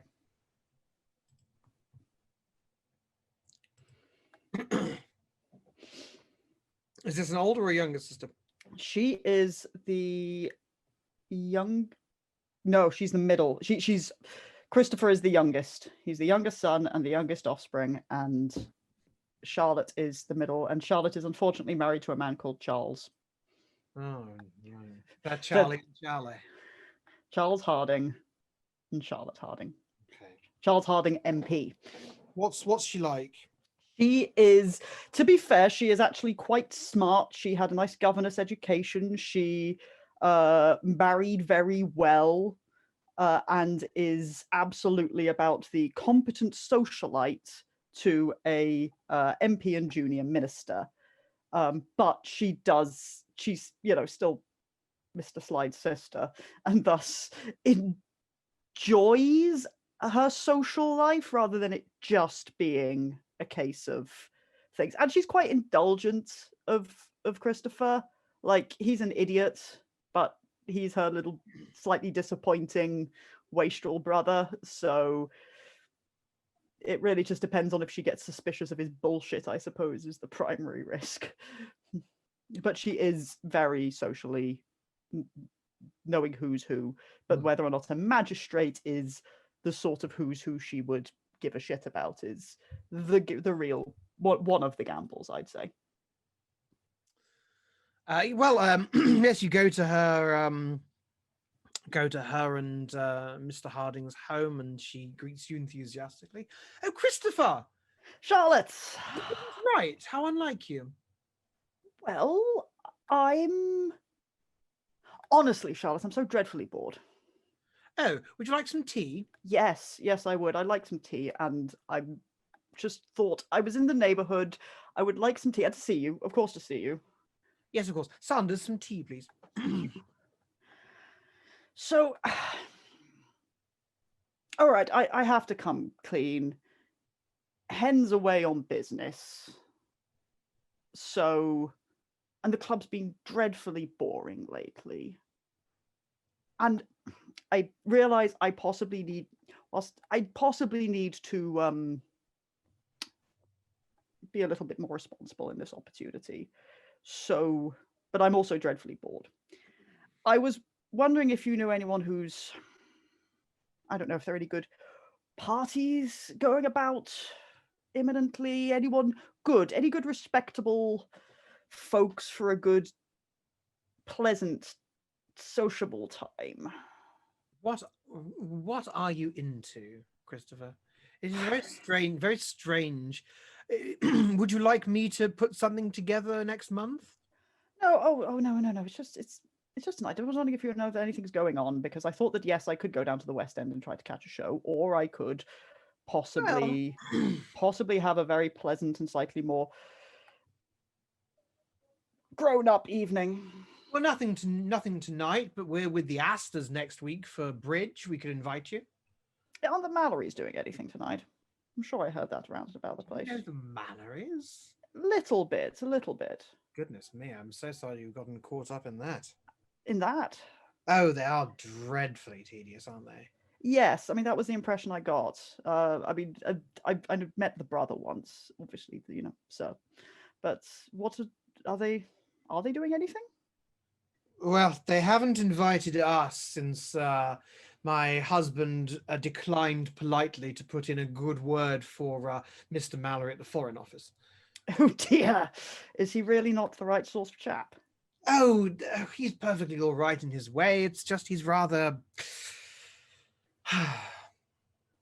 he has his qualities, but I don't think, shall we say, despite his many social efforts, I do not believe a career in the diplomatic awaits him. Well, that's only a very distinguished sort of career for the right sort of people. Well, indeed. He's married to obviously he's married to someone, but the wife, she's a... Oh, good. she's a Cecil. She's a Cecil. Who the fuck are the Cecils? They're someone. They're someone. The Cecils have been running the country since the fucking Doomsday Book was published. Yeah. Yes, the That Cecils. family. Oh, she's Yes. a Cecil. She is a Cecil, right? Oh, Yes. I was like that. Saying someone's a Cecil is a bit like saying someone's a Rothschild in that it's a huge family, but also when you say it, people go, oh. Yeah. So she's a Cecil. Like what? Like, Sir Robert Cecil? Oh! Like a Cecil, yes. She's a Cecil. A Cecil, oh, you mean a Cecil. Oh, yes. Said Cecil too many times. Yeah. Oh, really? Oh, yes. A rather minor one, of course, but certainly that would have been part of her appeal, I think. Oh, no doubt. So you're cheering me up already, Charlotte, with a spot of gossip. Well, I heard from my husband that the magistrate has been trying to invite the PM round for drinks and trying to get on the New Year honours list. Oh, no. Is he really that dreadfully, transparently desperate?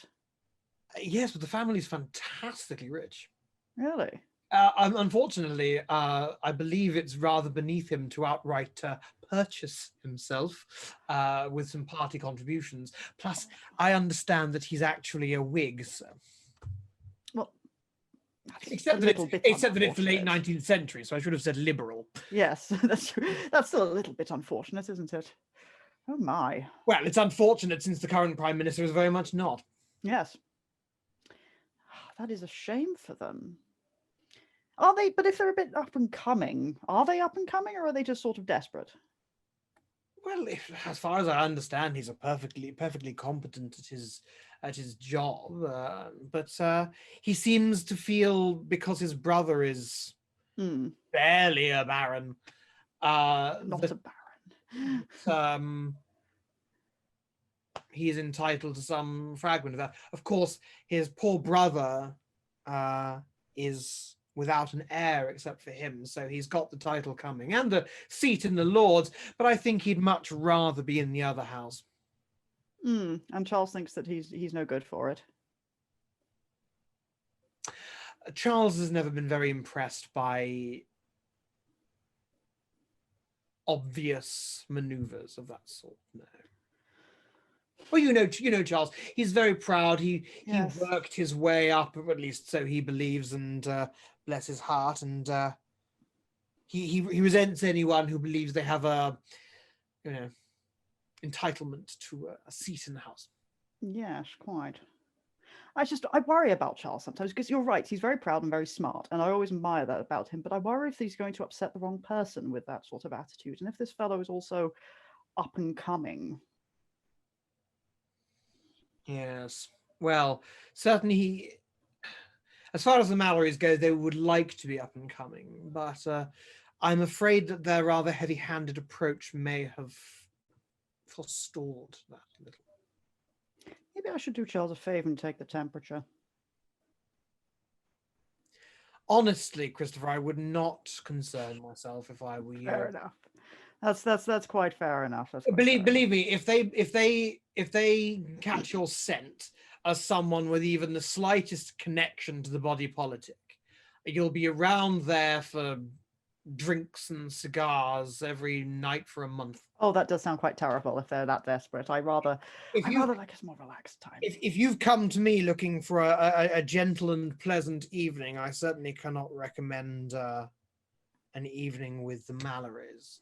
Oh, Well, they're all right in mixed company, but in their own home, they're rather bullish. and they've not invited you to whatever this shindig is tonight. Well, clearly not. I have no idea they're having a shindig at all. Hmm. Oh well, that's a shame. Well, you said next week we could possibly put something together. I mean, Well, we're with the Astors. We're doing a spot of bridge, but if we can scare up one or two up, Oh no! Is Isabella going to be there? well, of course.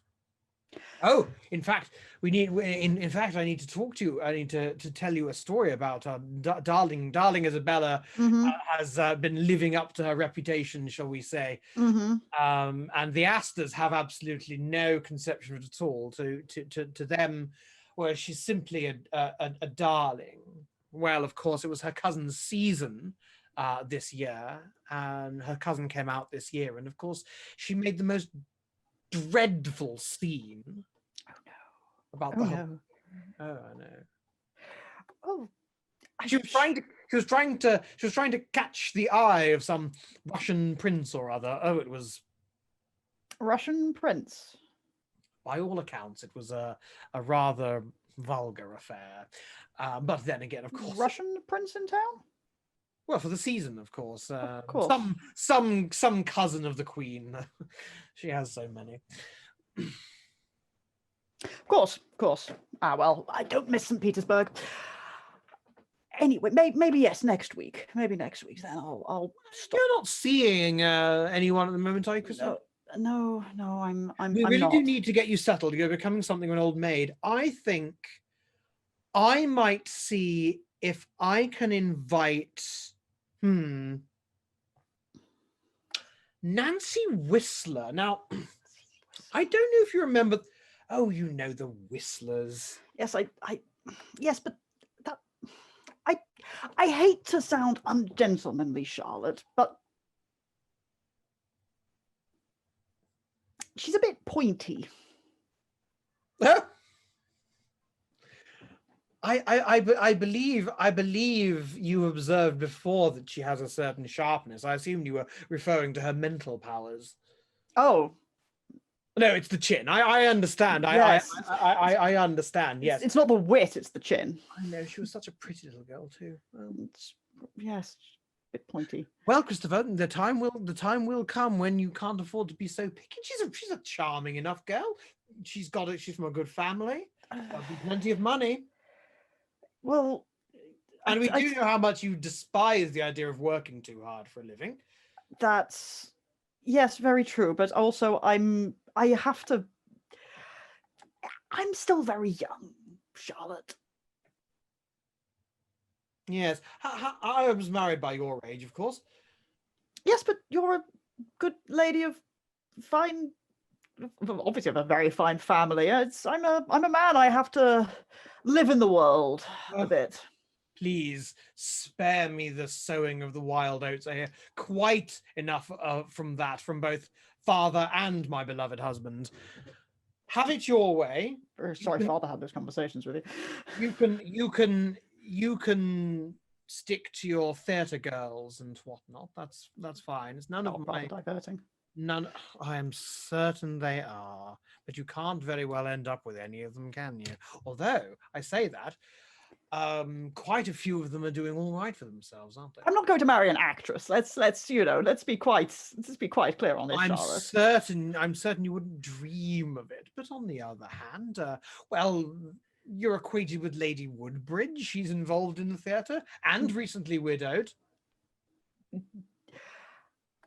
Yes, that is a rather. But Oh, you're on the board of her theatre, aren't you? yes, Rather cunning of you. it's not a gambit. It's so that I can get good theatre seats. I bet. Well, then, good luck to your treading of the boards, I suppose. Yes. Anyway, thank you for the tea and the gossip, Charlotte. But I'm sure there's something I can. I have to go and meet Robert down at the club. I think he might be in town. I, meanwhile, might invite darling Amelia Woodbridge to the Astors next week, and perhaps you can acquaint yourselves in a more informal setting. Well, Can't, maybe can't with hurt. Can't I'm hurt. sure that okay. If I'm sure if you're running the entire dinner, you can make sure that the lighting is slightly dimmer. Christopher, really? I- You are unlikely to find a wife with that kind of attitude. Oh, What I shall say on the subject. terrible. I'll catch up with you later, Charlotte, darling. Do right next time we can have a proper dinner. I will. I'm just at a bit of a loose end tonight, but I remembered plans. Goodbye, dear sister. Bye. He backs off and throws himself into a hedge. See, we all fucked up on our various sections. Yeah, I know. This makes me feel much better. And on my Thank way, you. I yeet a dog down a hole. I throw a dog at her, and I'm like, oh. I don't want to do the score. Can we just make this the session? Just bouncing between Mr. Spider talking to people conspiratorially, dog shenanigans, and Mr. Slide's gossip adventures with his sisters across London. I like it. I'm here for this. So I'm sorry, Mr. Slide, to have, you outed yourself to the chat as a Tory. Yes, apparently so. The, Oh, I we think that we decided Robert's a conservative. Well, you made the comment about him being a liberal, and Liberal. I suppose we did. Well, no, I mean, Christopher. Yes, the Prime Minister isn't. I don't know where Robert sits. Christopher. Robert said was a Roberts. made-up person. Oh, yes, so- yes. Robert was a random name I plucked. Yes, unfortunately, I think the family are probably Tories, and I don't think Christopher is necessarily sufficiently endowed with political critique to have. Well, you're Chris. I meant more Robert's your brother-in-law, I assume. Charles. Charles is the brother-in-law. Charles and Charlotte. Just Charles these and Charlotte. Of course, I should have remembered that. They have the same name. Yes, Marvel. fucking rich white people. Evelyn and Shevelin. Yeah. No. Yes. If he's a Tory, so. So do we have a Tory Prime Minister or do we have a Liberal Prime Minister? Well, to be more specific, you have a Conservative Prime Minister. The Tory party no longer formally. Yes. But yes, you have a Conservative Prime Minister at this present moment. It's 1880. It's 18 something. I don't really care. I've ad-libbed that you have a Conservative Prime Minister, but that was often true, so I don't know. Unfortunately, well, I Don't know we're say the 18 entire something. last 20 years of the century was dominated by Liberal Prime Ministers.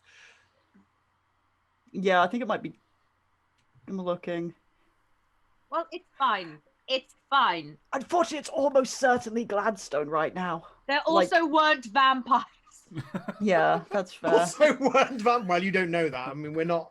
No, that's true. But if we're accepting there's vampires, we can accept there was a Conservative Prime Minister towards the end of the 19th century, and we can go, oh, how terrible.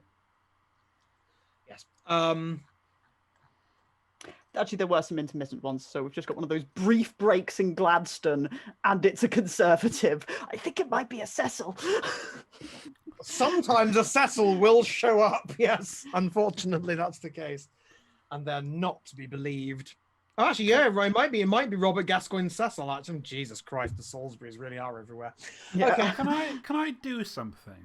No, Okay. that's just demonstrated very clearly. What would you like to do? Alchemicals. I would like to acquire something along the lines of chloroform. No, I knew you were gonna say chloroform, and I just look before you have every right to, but Michael, before you consider acquiring chloroform, which doesn't involve rolling dice, just imagine for a moment you might have to apply chloroform to someone, which might involve rolling, and I can live with that if you can. But the odds are pretty good you're going to end up accidentally roofing your dog. That's, you're not wrong. Look, you're absolutely welcome to get chloroform, and obviously, as a way of subduing someone you're trying to kidnap, it's a pretty good one. I also was going to say, could I get... I want to know our two different means of getting chloroform, because this is fascinating to me. It'd be ether or something, wouldn't it? Like, I think it's probably ether, yes. Neither is a particularly good idea, but this is fiction. So in fiction, chloroform and ether just knock people out rather than just suffocating or killing oh, them. good. I'm glad that we're doing fictional When chloroform, you say not... chloroform, I'm translating that as knockout bye-bye liquid, not the actual chloroform in the Thank actual you. human nervous system. Thank you. Well, what's Mr. Hound doing then? Well, Mr. Hound, I've looking at Mr. Hound's group of friends, to put it lightly. I think they all know each other because they're all shady as fuck. I think his entire network is just a bunch of dingy criminals that he runs with. So he has two options essentially. One of which is Dr. Richmond, who works at the university, who is by far the most upstanding one of them, but will occasionally purchase dead bodies from Hound. The other would be Cunningham, the spy who appeared in the last session, or indeed Ballantyne the bounty hunter. They're none of them good, but I think it's the kind of thing where Hound could probably just insert himself into his usual circle of friends for about 10 minutes, buy a round of pints, and then get a chloroform on the proviso that he'll do work later down the line. Okay, let me have a quick squiz. Do you have chloroform in your inventory, in your list of gear? No. So this is something... Okay, fine. So you can spend a coin to acquire some chloroform. I don't have any personal coin. Could I take it from the stash? To knock no? her Okay. to knock her out. That sounds very useful. Yeah, there's 2 coin in the in the strong box. So it's up to the rest I'll of you. take a coin from the strong. I don't give a fuck. I'll get some chloroform. Okay, well, someone spend the coin in the crew sheet, so I don't accidentally overwrite something. Mr. Spider will get his own. That His all own counts as an alchemical, right? I don't know how the alchemical system works. What's essentially going to happen is the chloroform will allow you to use a certain action with the certain purpose of... So you might be allowed to do a skirmish action to knock someone out. You might be allowed to do a prowl act, probably more prowl, possibly, depending on how you do it. Really, actually, it doesn't depend on how you do it in this system. It depends on what you're doing. So we'll have to think about that, but it will essentially allow you to do that. Mr. Spider, you're about getting something. Again, I like that I'm tapping as many of my contacts as possible this prep time, because I have a chemist on my... You do, but you also... Yes, okay, I think I see where you're going with this. Go on, you're going to say I also... You also have a vial of slumber essence in your... Yeah, I thought I had to get that. You have that. You have that. Anything that's on that list is somewhere in... Well, except for 1 or 2 of the more supernatural things, is somewhere in the Gentleman Strangers Clubhouse. Well then, it doesn't need to be a scene. Mr. Spider literally does a little bit of light shopping, pops up a couple of supplies, and then is at the Millennium Club going... Oh, that's all that. So I think we'll... that sounds like we're going to go into engagement after the break. Yeah. So we'll decide things like load and approach and things like that after the break. The time now is just after 6:05, so we're back at about 1/4 the hour, whatever the hour is, wherever you are, and we will watch the Gentleman Strangers and whatever betides them in this epic tale of kidnap. But yeah, we'll see you in 10 minutes. Ciao. Bye. we're back, and now we're ready for a heist. What's the score? Human beings. In this case, Mrs. Mallory. And we've done some scouting, we've done some chloroform acquisition, and now you have to decide on your approach and your angle of approach. So is he a baronet or is his brother a baronet? His brother is a baronet. Okay, yeah, that's fine. He's nothing. He will be because he is presently his brother's heir. Yes, but sorry, it still means she's still Mrs. Mallory because sorry. Yep, they are still Mr. and Mrs. Ugh. Mm. We gather at the Millennium Club. Mm-hmm. The most dangerous game.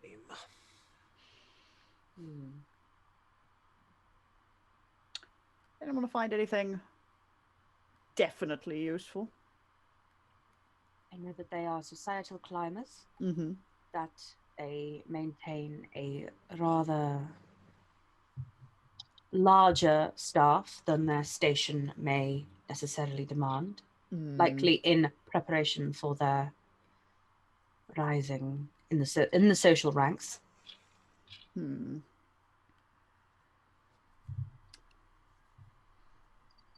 That matches whispers.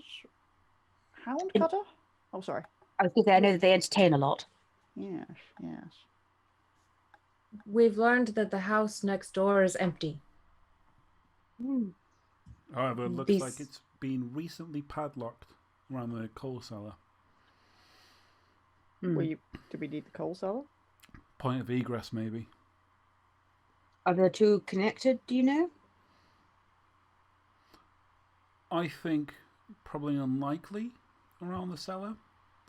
Maybe around the attic. But we weren't able to find a way in without causing much attention to fall upon ourselves.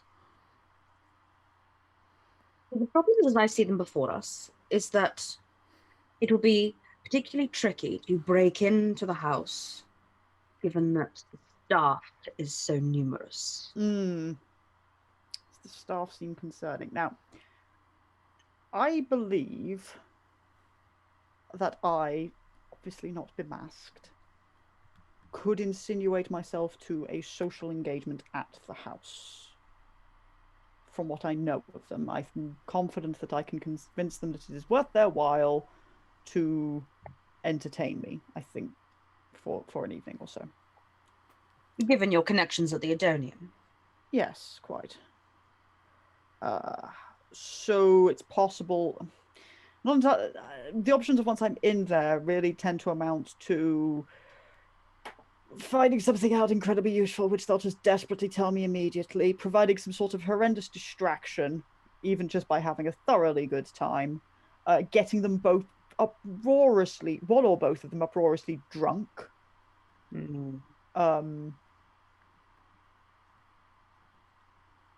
etc. Attempting to try to encourage Mrs. Mallory to join me of an evening out where she can be abducted, but that's an incredibly different set of that's a chain of events which I'm not entirely confident we want to gamble on. Especially not if you are not acquainted with the lady and it is your first night of acquaintance. Quite going good. There are lots of ways in which I'm sure I can convince them to at least invite me in for a drink, and I'm sure I can turn one drink into more. That is absolutely a thing I can do, and I suppose I could take some stock. Is there potentially something we could do to extract Mr. Mallory from the house? I could take Mr. Mallory out drinking. I was going to say more of an urgent telegram. Oh. What sort of a telegram is he? I mean, he's not going to get a telegram. It is 6 o'clock. It is 6 o'clock. He may have something urgent, something relevant, something. Relevant things happen to magistrates in the middle of the night. Oh, perhaps then it was something more personal nature. His brother, perhaps.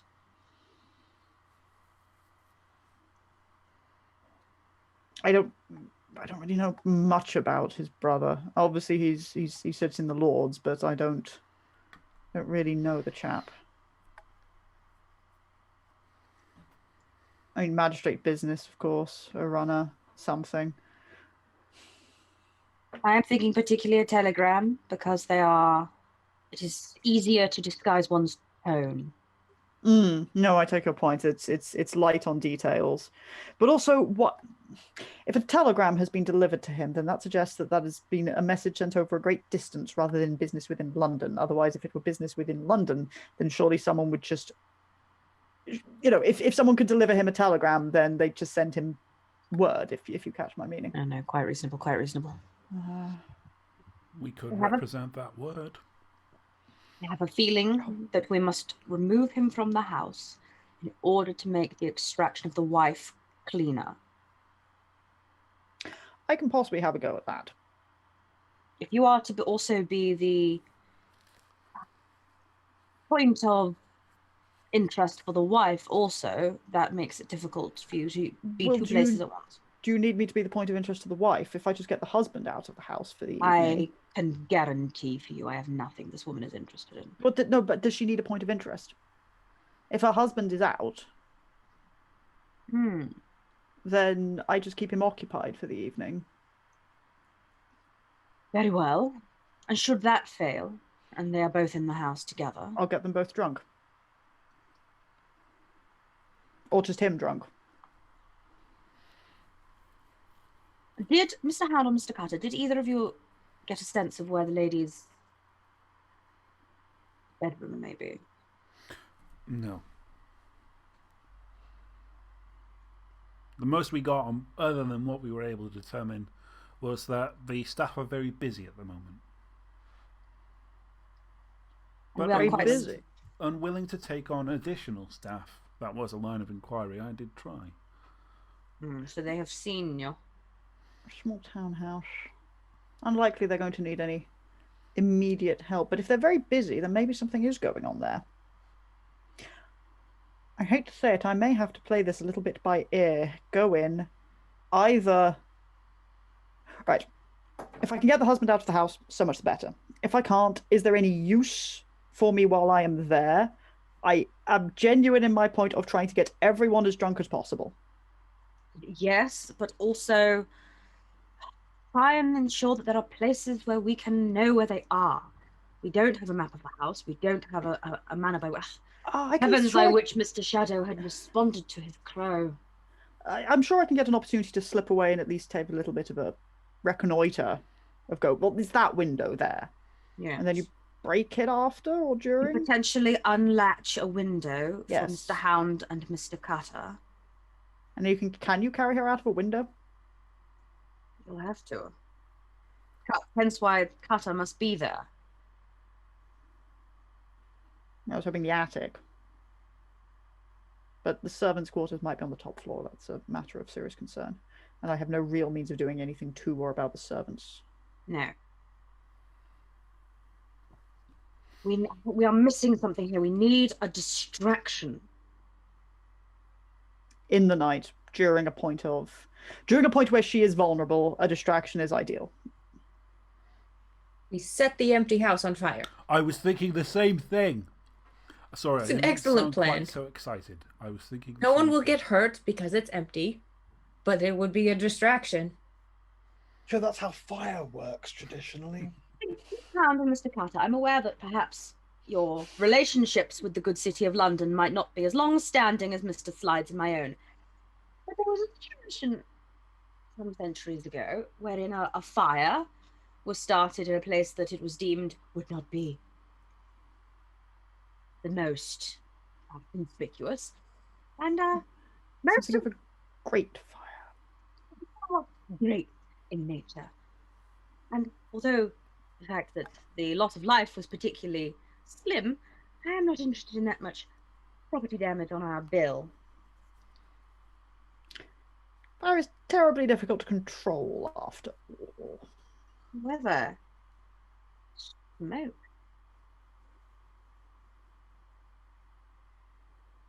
I'm not sure I take your meaning. Make it look like there's a fire rather than setting a fire.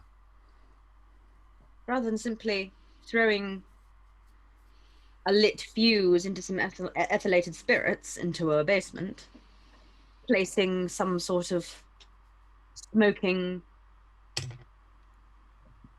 I can't. A smoking bundle of sticks.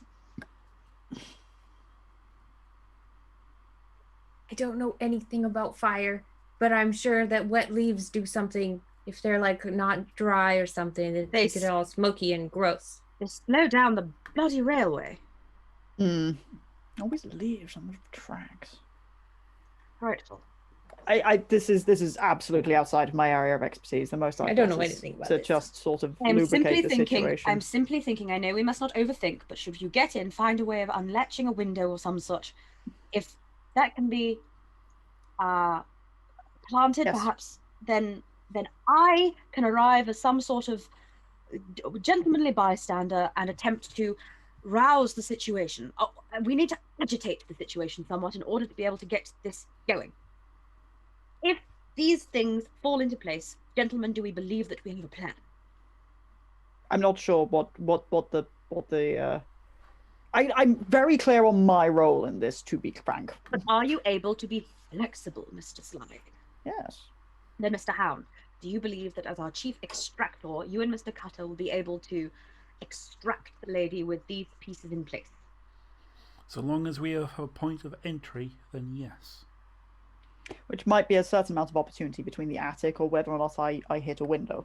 It means being perceptive, watching the house closely from all angles while Mr. Sly does his work. Yes. And everything else will fall in as necessary. So in short, I'm going to go in, get them uproariously drunk, and open a window. You are going to go in and do whatever you must, Mr. Slide. If we are agreed, gentlemen, then we may say that we understand that no one else will be hurt. Or This no is one the else will... moment that Mr. Wick is choosing for his unmasking, is it? We don't have to know who he is. I'm sure they'll figure it out at some point. Yeah, you will know who it is. Mm-hmm. I just Googled the Great Fire of London. Holy shit. Do you not It's pretty know bad. about the Great Yeah. Fire of No! London? A lot of. Why would I know about that? Look at this terrifying, oh my god, the I mean, whole if- city is on flames. I mean, if it helps, that's not a photograph. I think Bree knows it's not a photograph. From 1687 or whatever the hell No, it was. but I appreciate the taking the time to tell me, just in case I didn't know. You know that though, look at that. Only 6 people died. Well, And good. Also, like, it probably would start again at this point because of the way that the city was rebuilt afterwards. Yeah. Like Mr. that's It Mr. was Spy- specifically rebuilt to prevent. Mr. Spider did not want to get into the city ordinances of the City of London based around the 1660s. Okay, Great Fire. let's stop planning in advance because I think we're getting into that territory and we really Yeah. shouldn't be. And let's answer the following two. 'cause he's No, I got interrupted mid-sentence. That's not fair. Like, all I was saying was I'd already attempted to stop us planning, but sorry. all Mr. Spider wanted to say was, basically, he's not going to tell anyone off. He's just trying to go, so we're not telling anyone this time, basically. So looking to all the gentlemen strangers for confirmation of, and we won't harm anyone else in the process. Of course not. May well be that servants need to be misdirected or silenced briefly, but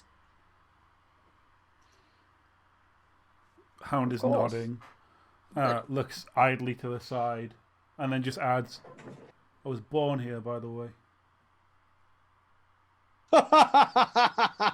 Nice. You show him.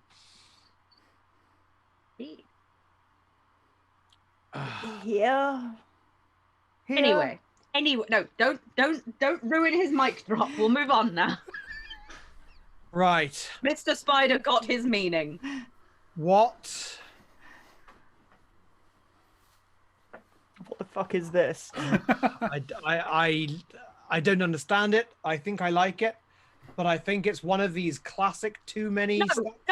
You No, always no, do no. this. You always Slide throw is us- coming in. That's it. Let's do it. You, Right. You So always do this. You always throw us off our game, so we're not listening to you anymore. don't listen to me. Just answer my following two questions. What is your approach? Complicated. I think it's social. It's Social, yeah. social. Okay. Yeah. You are talking your way in, and you are the person doing the talking is the key to everyone else. It is social, and your way in is essentially you're upper class and you're. Oh look, my brother-in-law, that junior minister. Surely, if you're having a party or aren't having a party, let's talk. It'll be fabulous. Based on the information that Mr. Slide already has on Mr. Mallory. Yep. Okay. Reckons that Christopher Wick can talk his way in. Fine. All right. Good. Let me once again reacquaint. I do agree. Yes, Christopher Wick is not as cautious as perhaps would be sensible about his secret identity. But frankly, I wanted to just. It is your risk to accept. Does he unmask before the score, or does he like just jump in and take his mask off? He won't like. He will make at least a cursory effort at disguising, like revealing himself at the last possible minute, and ideally out of sight from them. But like, does Mr. Spider recognize?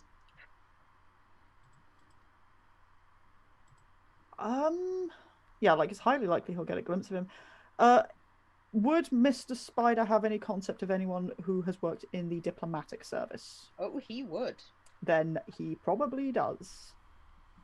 He has not worked in the diplomatic service for 1 or 2 years, but otherwise had a fairly long career. Mr. Spider's background is also in the political. Mm-hmm. I also just very quickly want to add that as we haven't had a slide for a little while, I really love this being a slide-dominated episode. I think this is very, very good. So his plan with anything was I could go and have a party with them. Okay, I'm gonna roll 2 dice for engagement after calculating. Hell yeah. We have a 4. Okay. So you show up at the front door. Mm-hmm. A 4, I think, means you've managed to talk your way in, but they're not 100% convinced of who you are or why you're there. Mm-hmm. But I think they're sufficiently convinced that you're someone, and you are waved over by a friend. So is there a party going on? Like that was my OC guess with that is what I'm about to describe. And you're waved over by a friend. There isn't a party going on, but it seems they've got some people over for cards and dinner. Mm-hmm. And you are waved over by Lady Woodbridge. Oh, yes. Sorry. Who introduces you to her brother, Sir Thomas Tudor, and how delightful that you're here. That's marvelous. Mallory, I had no idea that you knew Mr. Wick. That's extraordinary. Well, he knows my brother-in-law, you see. Oh, Wick, of course. Yes, no, we're good friends. We're very good friends. Yes. Yes. You've had meetings with Charles Harding. He spoke very highly of you. Oh, certainly. Yes. Charles Harding and I, we're good friends. We have a few connections in Parliament. Don't you know? So yes, over at the Foreign Office. I said he spoke very fondly of you. He did. That's very nice of him. Very nice. I must remember to write to him and thank him for his kind support.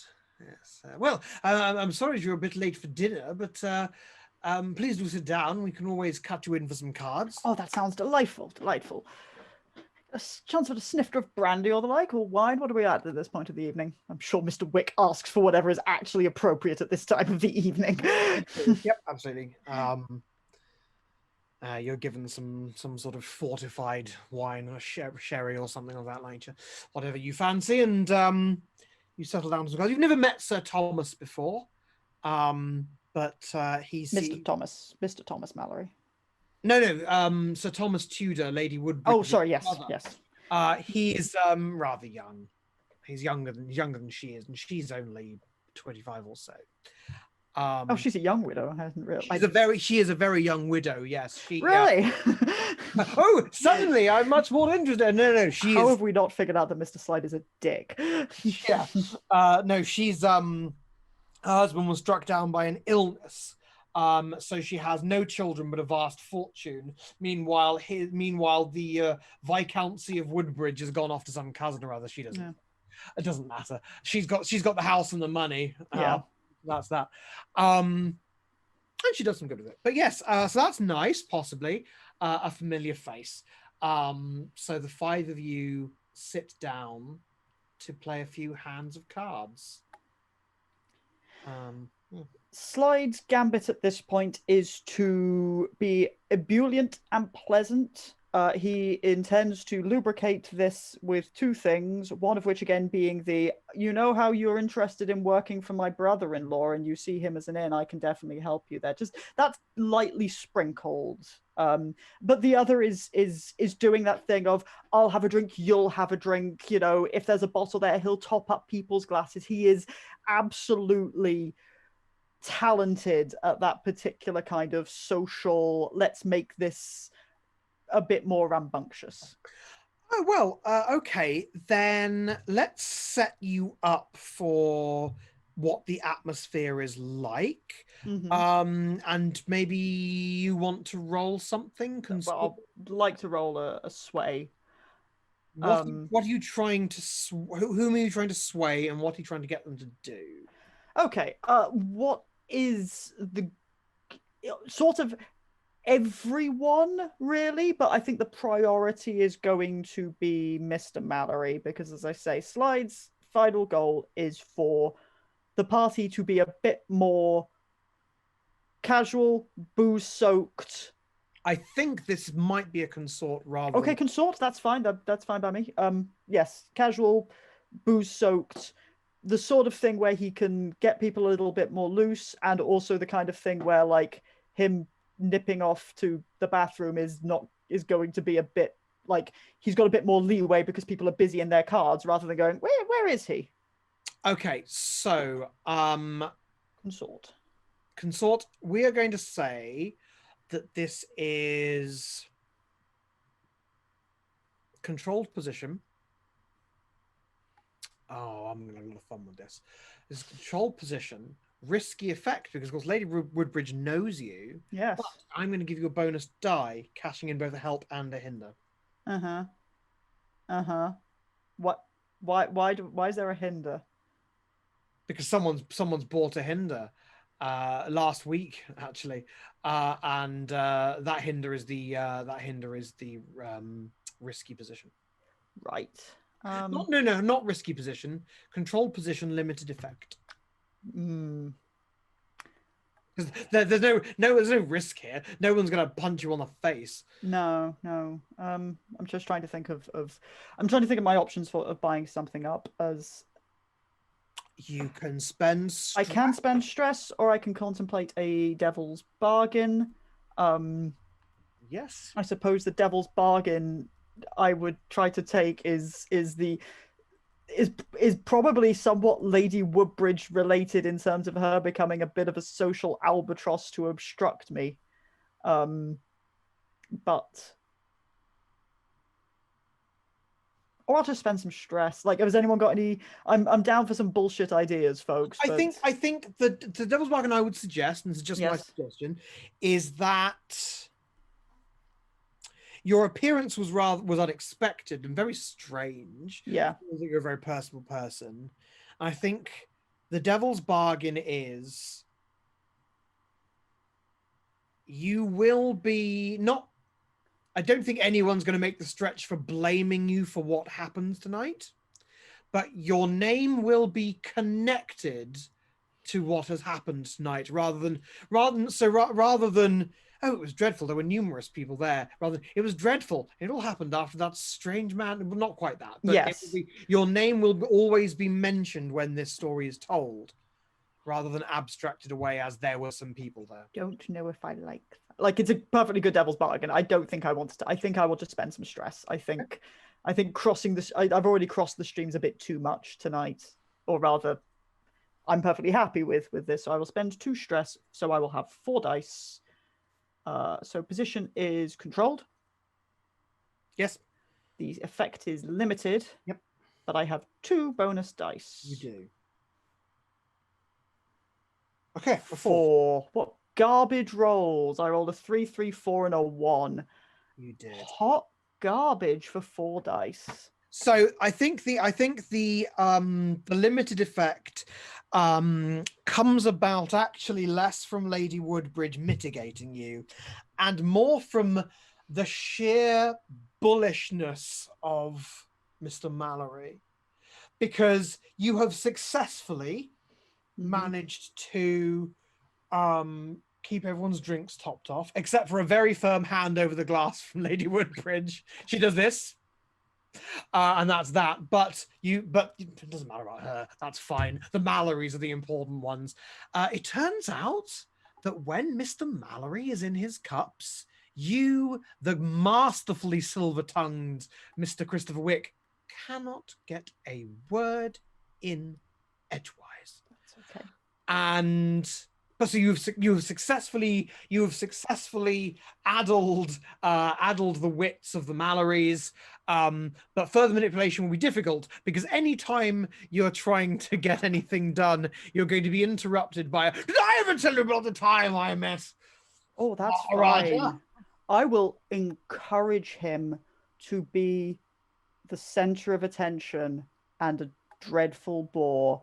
And at some point then, Christopher Wick is going to, nip off to powder his nose and have a sneaky reconnoiter. And the goal is the lady's bedroom, so boy howdy, this could go real badly. But he is also going to slightly exaggerate how drunk he is in case he needs to fib and suggest he got lost. Okay. Good. So there's you do not encounter any servants upstairs this time. You probably reckon, since you arrived just at the end of dinner, that the servants are having their own right now. Good. So you've arrived in the sweet spot between the servants' dinner and the servants coming up to turn down the bedrooms. So you're okay. Yeah, the goal is can I find Mrs. Mallory's bedroom, and can I identify a point of access, ideally, like crack a window a bit, so the kind of thing which the servant wouldn't necessarily notice, okay. But that can then be easily jimmied by our professionals. Okay. All right. That's fine. Yeah, you can, there's only 1 or 2 doors it could possibly. Yeah. Yeah, it is obvious who hers is. It's got there's a nightgown hanging draped over a chair, so it's obvious. Cool, and it's facing this window. Blah blah blah. Neat. Exactly. Yeah. Yes. So, Hound and Cutter, I presume you are staking out somewhere. Yeah. Backyard if it's unoccupied, or alleyway if it's got people coming and going. Generally speaking, wherever we can do a bit of skulking in the shadows. I'm not too fussed about trying the house next door yet. That seems like overcomplicating it. We'd get. That's going to be a good point of access if we need to climb at all. But I'm not too fussed about it. Mr. Spider is also watching the front, just by being dressed a little nicer and leaning on a lamppost and having a smoke. I'm like, if people see him, then he's just waiting for someone. If people see you, then what are you doing skulking about, ruffians? You just are Freddy, aren't you? At this point, just leaning loosely against a lamppost. Knowing I'm on the street where you live. Yeah. So yeah, Hound and Cutter, you see a window open a hair. Do a little wave of a hanky or something out of it. All right. And that is That's your job done. That is That's it. largely, yeah. If he's having a bit of liberty, Slide will have a small pokey. Like, he's not going to go wandering into the servants' room, but like he's going to he'll have a little glimpse around to see if there is anything indicative of use. but he's not gonna push it. He will, but he's not just gonna go in, boom, out again. He is gonna have a little bit of a glance about, but he's not gonna push it. And then we'll head back downstairs. Okay. Well, what sort of thing would catch Mr. Slide's eye? I'm honestly, I'm not sure. I'm more highlighting that he's keeping an eye out rather than dashing in and out. The concerns are anything which might make entrance or entry or exit harder is really. I understand. So I think there might be a bit where there's a chair under the window that you move so that no one accidentally falls out of the window ledge and lands on the chair. Yeah. Like you just make sure that the landing area is good and clear for them. Yeah, that kind of thing. And then head right back downstairs and carry on getting others absolutely fucking shit-faced. And then like leave at some. He's not going to overstay his welcome beyond this. Remind me never to invite Mr. Wick to any of my parties. But he would like, at the very least, having Mr. Mallory be not a problem, even if the servant's potentially a problem, is the goal. I think I've got a help here. It's only a minor help. So I think what I'm going to do with it is Lady Woodbridge is not enormously comfortable with Mr. Mallory at this point, and I think she is going to take your cue, and along with her brother, she's going to leave with you.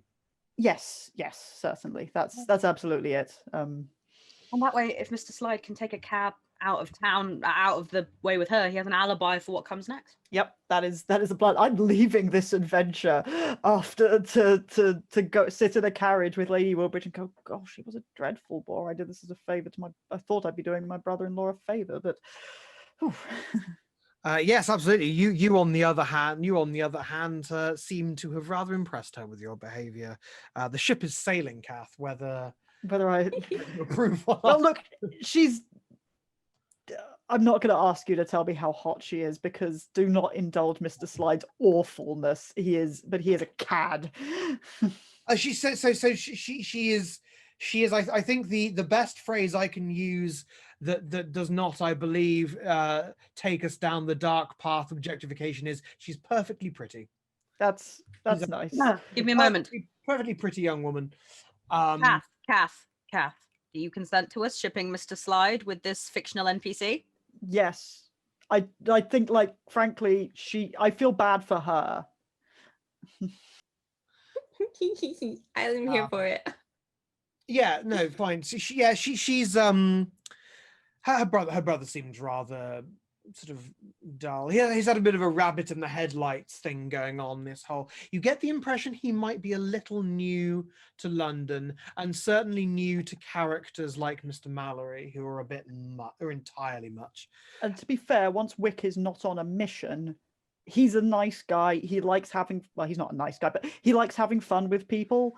And that includes being like, oh, you're not comfortable, so how about afterwards I'm slightly nicer, give you a positive sort of attention in the way which you're more responsive to, and a reassurance of the things that you're doing once they're in the carriage. Like, he is, outside of missions, he is the kind of guy who wants people to have genuinely fun on their own terms, rather than go, you will have my fun, we're going to have my loud fun. So he'll be nice to Sir Thomas. Good old Sir Thomas. Well, that's good. You've successfully created a good setup for your pals and established a neat little alibi. Bye, folks. Bye. Bye. It's your problem now. I've had a reasonably nice evening and I'm off now. That's my hard work done. Can I say that since he stood at the front, Slide and Spider make eye contact, and Spider's eye contact is one of, motherfucker. I had sherry and a cigar, and now you've got to do a kidnap. Bye. So I guess Hound and Cutter, it's over to you. All right. So our plan is to get in. If we can safely do a recce to try and anticipate any movements that the lady might make, or any cubby holes we might find ourselves secluded in, so that we can accost the lady, then so be it. We're prepared to be flexible. We do have the capacity to perhaps drug drinks if needs be, but it's not like we can get down there and pretend we're serving staff now. They're probably not that drunk. Also, there are still serving staff to be wary of. So this is going to be like a very in the heat of the moment, having a scope out of wherever Slide has picked out as this spot for us, and then finding where is going to be the best point to sit and wait. Oh, see, I thought we were just gonna wait for her to fall asleep, sneak in the window, make her pass out, and then I'll toss her out the window to you. That is also fine. We can play the long game. We could wait in the bed chambers, drug them both, and just take her. We then lose. We've got no means of communicating that to Spider. We've been assuming. Sorry, just an answer. This is the logistics question. I've been assuming they have separate bedrooms. Yeah, me too. Oh, then that's even better. I don't Like know. they do, but the conveyance from Slide and Spider, I'm sure, will be they'll have separate bedrooms. Yeah, Yeah, like that's fine. Then we will wait in the lady's bedroom. I don't think this is an enormous house. Separate bedrooms is a bit posh even for them. my mistakes then. Well, Mr. Slide then will have discovered that during his reconnoiter. So, I suppose this is the kind of thing which Slide would, from knowing what the house is, I imagine that they'd have been able to make an educated guess on if it is or isn't a shared bedroom. So, you've certainly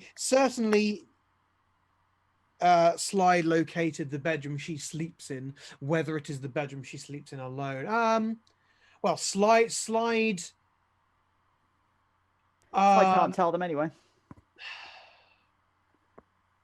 If you want to do a flashback where you establish one wave of the hanky means yes, this is her bedroom, two waves of the hanky means this is their bedroom, you are allowed to do that flashback. That's absolutely fine by me. I don't want to spend a stress on that. It's not worth a stress. Okay, yes, I would like to. Yeah, if that was in question, then we would have probably come up with that. That is not worth a stress. So that's fine. So you've seen, and I think you've seen a dressing gown, a man's dressing gown. So I think you've seen the two hanky wave. You know this is the Mallory's shared bedroom that the window is opening.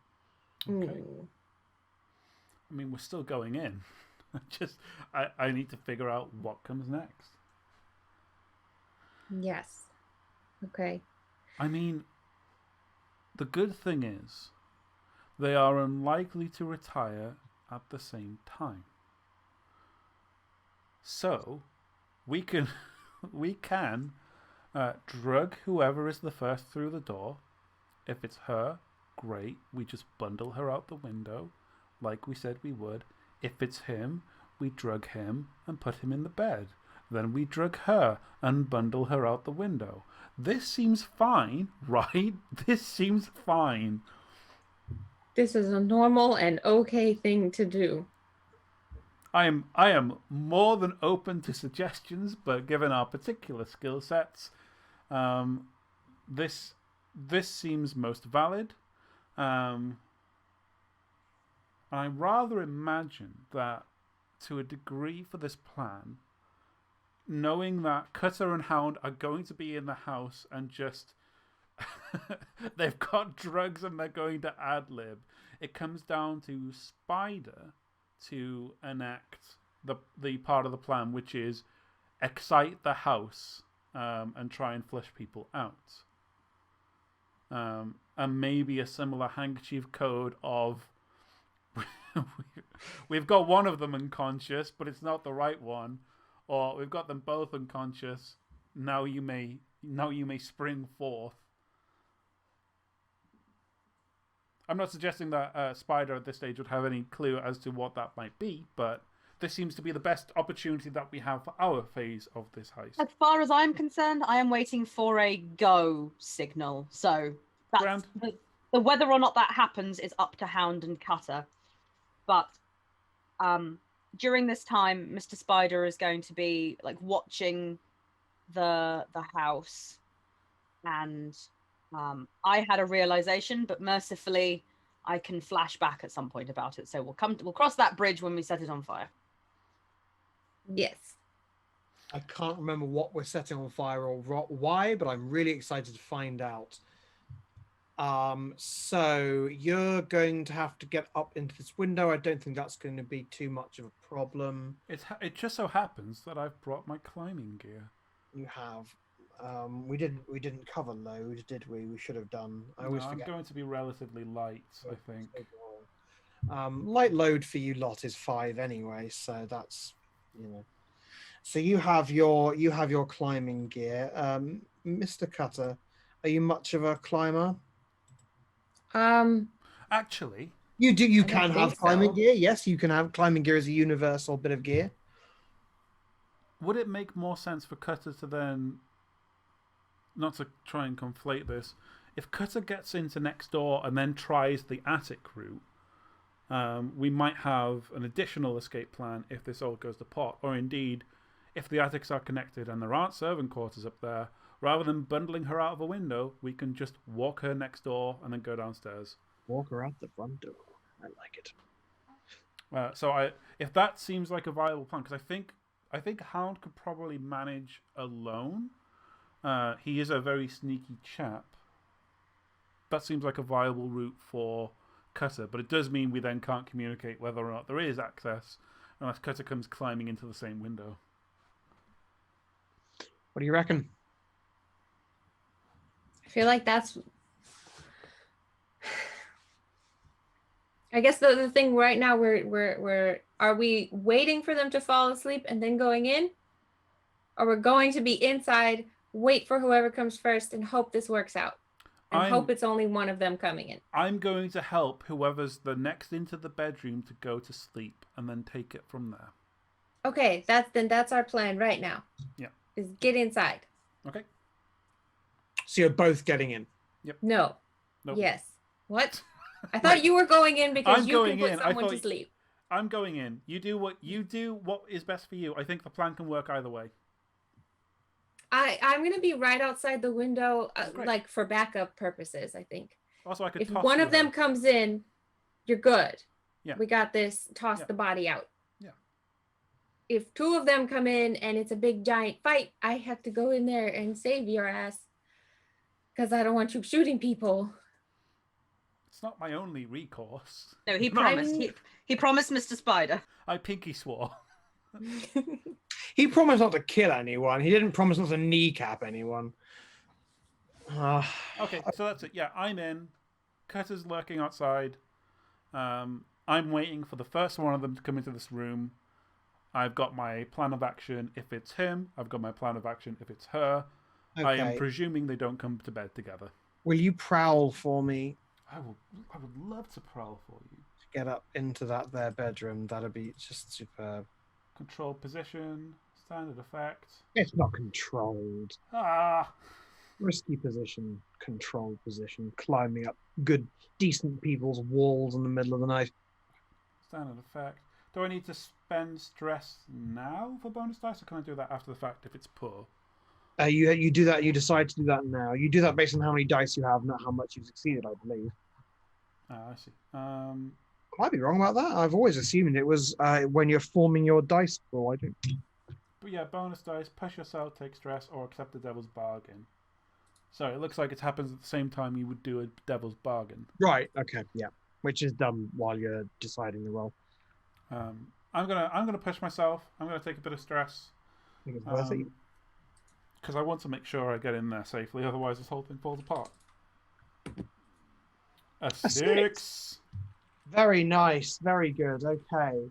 So yeah. And notably, a 6 on the last dice. On that last line. Well, good. Well, fantastic. Then you succeeded. It's a 6 with a risky position, but the risk was entirely contained in your failure. There's no cost to it. So you get in. You manage to reach up and in and sort of slowly slide the window the rest of the way up, and through, and you are in the bedroom, having made no noise doing so. I will find myself somewhere quiet to look, even if that is beneath the bed, like the fucking horror that I am, and await for my next part to play. I would like you to hide in the wardrobe, I think, because that's more dramatic and less. Then I will do that. Yes, 100%. Okay, so you're in the wardrobe. It's not an Assassin's Creed wardrobe where you can see perfectly through the wardrobe, or the camera is outside the wardrobe, so you can see around the walls. But you do hear someone come in. I'm not even going to risk peeking. If it's one singular set of footsteps, I'm going to is wait. It is? Certainly one singular set of footsteps. Yes. Perfect. Then the moment they are close enough by my reckoning as a skilled hunter, I'm tracking them, in fact. You are more or less tracking them, yes. The moment they are adjacent to the wardrobe, maybe with an idea of opening it, maybe even as they open it, whichever hound deems to be the most likely that they are going to be taken by utter surprise, I am springing out with likely... This is the worst thing. Likely one of their garments doused in this ether, and my intention is to get them drugged, whoever they may be. Well, this is a fairly straightforward prowl to me. This definitely falls under ambush with close violence. He be prowling. I'm gonna do a prowl. It's also the only prowess thing you're good at, so that's probably good. Do I? Oh, I'm really tempted to do it again and take the stress for the extra die. I mean, I won't tell you what to do in this situation, but, you know, if we look at certain dice rolls, like if Mr. Slide fucks up socializing, it's all, you know, it's fine. But, like, this is a situation where if we fuck up, we fuck up. Yeah, and also, I think I've had my share of being a little bit suspect. Like a dog in a coal chute. Risky position. Yes, the standard effect, yeah. First die. Another 6. And we also have a minor help from Framework Puzzles. That is a 6 with a minor help. So what I'm going to do with that Framework Puzzles minor help is I am not going to roll a quality check for the chloroform. You are simply going to successfully anesthetize this person. It's in the light of a simple oil lamp. You can see is a maid.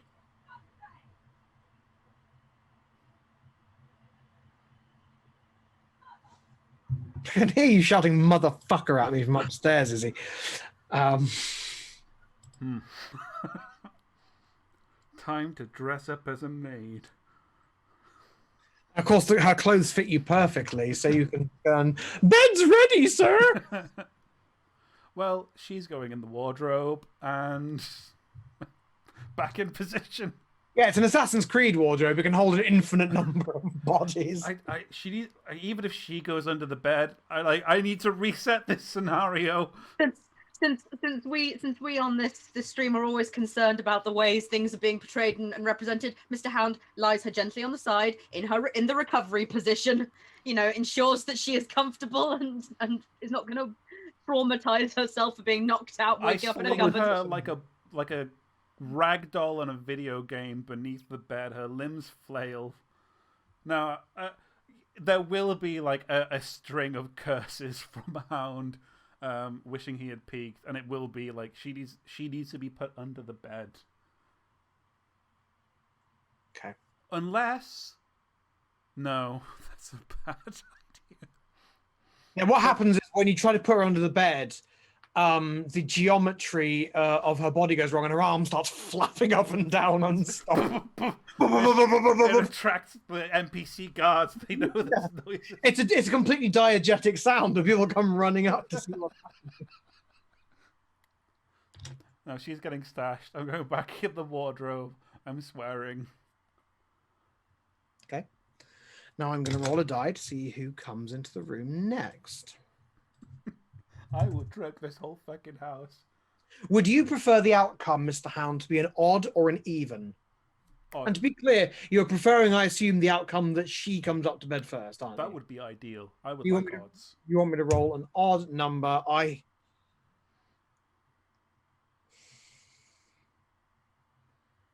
Is 4 an odd number? I have rolled a 4. It's an even number. So Mr. Mallory stumbles drunkly to bed. And you hear a heavy set of footsteps. So you can actually hear it's him because he's humming something to himself. So you can hear it's him. Fucking. Okay. I'm not I drugging won't him. notice you drugging his wife and dragging her out a window. He's No. so drunk. He's really drunk. I could probably play on that. I think I'm just going to let him go to bed. My one hope is that he doesn't need to go into the wardrobe for whatever reason. He doesn't. His bed clothes have been laid out as I described for Mr. Slide. So What was that maid doing, idiot? The bedclothes are already out. he wouldn't open his own wardrobe. My goodness. That's very true. He doesn't have a dresser. He dresses himself. He has a butler. He's not that whacked out on poshness, but he has a valet as well.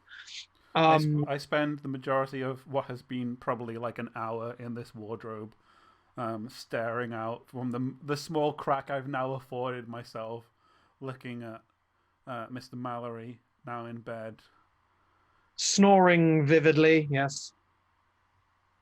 If I could just shoot him, this would all be. I'm not going to actually shoot him, nor does my actual dream turn to shooting him. I'm just very wary. Attention. And not long later, you hear footsteps heading up, and the door to the bedroom opens. Okay, so I think I don't want to fully bank on the whole wait until they're adjacent to the wardrobe thing. I need to make sure she's a little out of the room so that any noise she makes isn't heard by him. Assuming that this corridor is relatively private or small, there wouldn't be too many servants coming and going. I basically want to intercept her and bundle her back out the room so that there is less likelihood that someone will hear any noise she makes, and then apply the old ether again. Then that sounds a bit prowly wowly. Let's do a wee prowly row. I absolutely cannot spend stress on this one. I've spent all of my stressiness. So let's see what the dice do for me. You in a devil's bow. I can't. Okay. No, you can't. I got a 1. You've got a 6.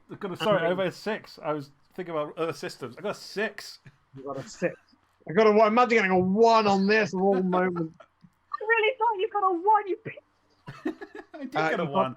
You've got a 6, so yeah, you managed to subdue and incapacitate Mrs. Mallory without her making so much as a squeak. And I've got good news. She has a very slender frame. Getting her out of the window unconscious will not be difficult. And that's the plan. Outy wouty, the window. It's a good thing you're the good guys doing this. The nature and quality of the act is entirely different, apparently. We do not condone kidnapping ladies from their houses, or indeed anyone. Gentlemen, on the other hand, out they go. Oh no, I'm a piece of shit. I'm a piece of shit. Yeah. She's OC. I'm happy. Look, I had an absolutely terrible idea that would start a war. Just leave our calling card on the nightstand. Start war. Izzy, you can say it out loud. I'm not gonna. No. I'm not. I know. I know. I just You can start. No. Put the card there if you want. no. Not gonna do it. I just, when you have a terrible thought. It's What was your terrible thought, self-destructive. Bree? Because it might have been the thought I had earlier. What? Put the maid in the bed. No, the terrible Put the maid in the bed. The terrible thought I had was you don't take the job and you actually help save her from being kidnapped. Oh man, that was a good idea. Anyway, out she comes. You know what? This could have been the exact opposite situation. Anyway, incoming! Anyway, this is worth 8 coins to us. That's very true. Yeah. We can't start war yet, okay? How you are certainly not in a position for an out-and-out war with the McCreary Syndicate. They would bury you. So how are you going to get us safely down to Mr. Cutter? Well, there's a couple of ways. She is quite slight. Mhm. Part of my climbing gear is a harness. I could effectively just winch her down. Okay. I have And no objection to that. that seems to be the most useful thing. What I will need is for Cutter to keep an eye on her trajectory, because what we don't want is, if someone comes to a window beneath us, to see her dangling there. Wouldn't there be a rope on the bottom that I could just pull like to the side as we go? No problem. I imagine that's the kind of thing that could easily be constructed. What with my experience of being a climby, stabby, shooty man, and your experience of actual Taking dock work. orders very well.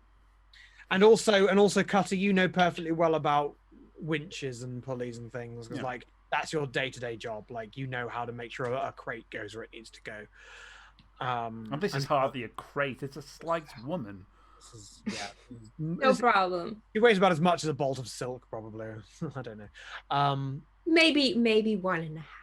Maybe. She's wearing half a bolt of silk anyway. So yeah, fine. I don't think there's a.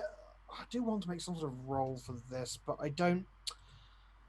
I think this is just something you can just carefully do.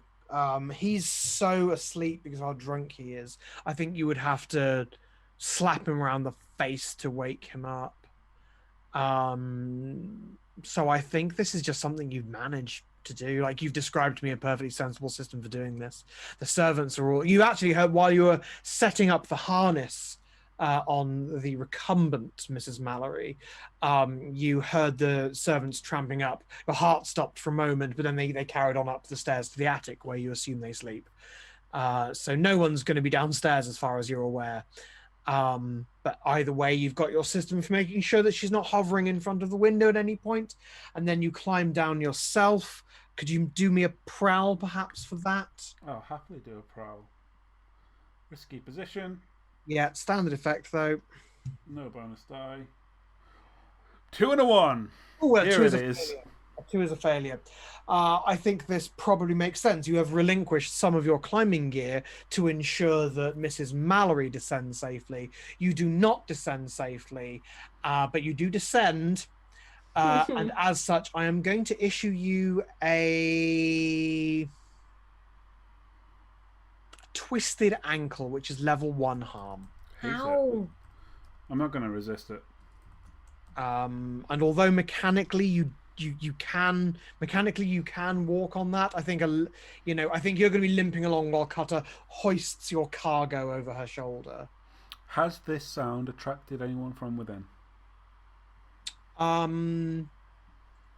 No, I think the failure was the safe descent, not the quiet descent. I think it's not a fall, it's an awkward landing. Then there will be hissed swearing. Piss. But kind of nods and affirmative words to Cutter of, okay, let's fucking go. Cutter will be impressed by that then if chat is shipping. And then I would say, man, I don't know an English thing. Fuck yeah, we are. I don't Don't Let's say go. fuck, you're Victorian gentlemen. Good. Gracious we are. Good golly, Queen Victoria and crumpets. We've done it. Good work. Yes. Yes, Press on. understated is correct. Yeah. Yes. Something about Mrs. Mallory wasn't the only one swept off her feet tonight. And you steal off into the night. Mr. Spider's like, well, I'm sure they'll call upon me in due course. They vanish off into the night and Mr. Spider isn't called upon. It means they didn't need a distraction, which means Mr. Spider can wait and go home. I think I think the trick is, if it's gone well, Burke will go to Spider. If it's gone badly, you'll get flagged down. So what happened is Mr. Spider, who's been pacing and smoking and, checking his watch and doing all sorts of things, just gets Burke huddling up to him, and Mr. Spider, who is not a big fan of Burke, still goes, then I suppose you're with me. And will take Burke, walk into Regent's Park, walk to the other side of the park, and then get a cab to the Millennium Club. So I think then we're with Mr. Hound and Cutter on their way to Mercer Street, to the funeral parlor, to deliver the sleeping Mrs. Mallory. We don't have a great thing for why are we carrying a woman. I mean, I'm going to just go ahead and assume you've wrapped her up somehow in a loose sheet or something, you know. Yeah, that's fine. I'm used to wrapping people-shaped things in loose sheets. I was happy to say that Mr. Spider had arranged for you to have a cab come who, you know, like he'd arranged ahead of time the idea of a cab coming that was like not aware of what was going on, but was just more, what wasn't one of the swankier cabs of the area, was one of those, pick up a fare, drop them off, I'll pay double I'll pay double for you. Part of me was hoping you'd have gone to Mercer Street beforehand and paid them a gold coin to rent a hearse for the evening. That's cool, but no, it feels very Spider for like as we are heading out of the alleyway, the cab's there. I'm like, do I need to flash back for that, Fable? I'll spend the stress if you need me to. Yes, spend one stress for that. So I love the idea of there's the moment where Mr. Spider walks off, Mr. Hound and Mr. Cutter are like, okay, what do we do now? And then the cab pulls up and like the door opens and we see Mr. Spider in the past sliding the gold sovereign that McCreary gave us to the cab driver. Oh, I like that. Ooh. That's good. And just says something like, no questions. I like that a lot. That's very nice. As he walks with Burke through Regent's Park, like, just a gentleman after the dog. So you two arrive and you hoist your cargo off the cab, and he drops off. Sort of, he gives you a couple of looks, but he's been paid quite a lot of money, not to worry about it. And you trot into the rear, the stable yard of the Mercer Street. Can't remember what name I gave the place, some Irish name or other. Catholic Funerals, a speciality funeral parlor, where there are some McCreary lads waiting for you. You recognize some of these lads, Cutter. You beat some of them up a little while ago. But Yeah. you can see McCreary is there as well. Is this our guest? Indeed it is. Sound asleep. Lovely. Will you two bring her down for me? Do so. He points you in the direction of the corner where there's just quite clearly a cell. Please just lay her in there. I do so.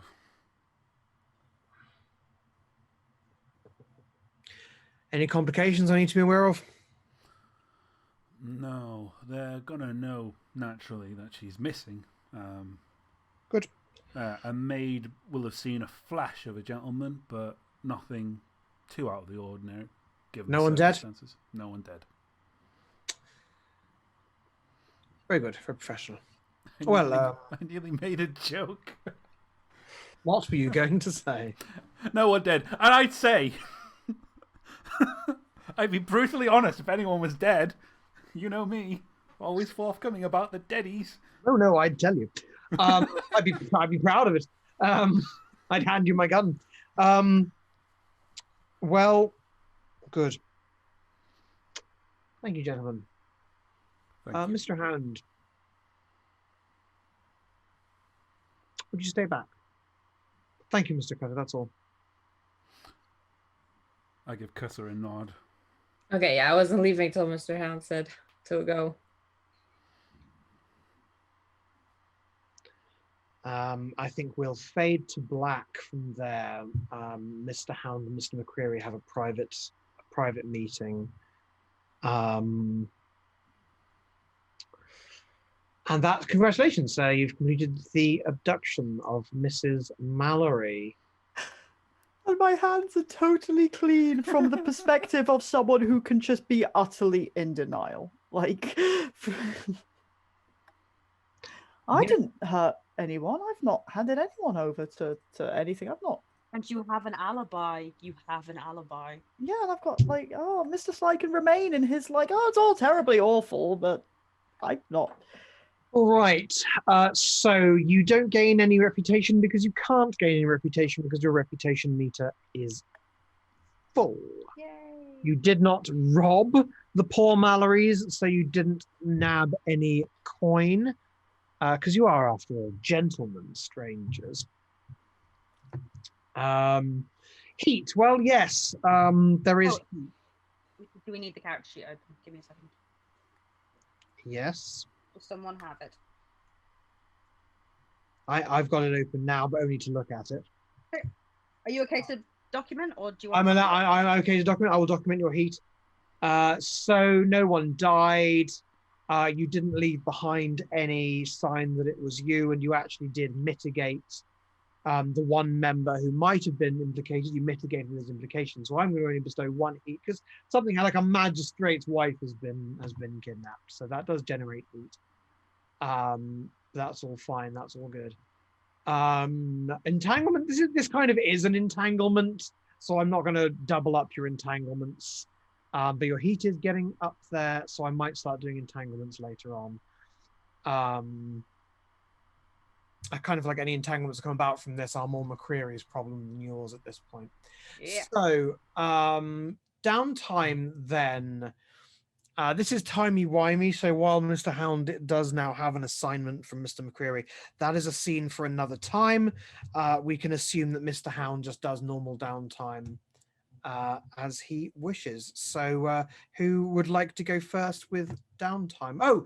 I should probably there is actually a thing. Your reputation, it's not called reputation, your relationship with the McCreary outfit has improved.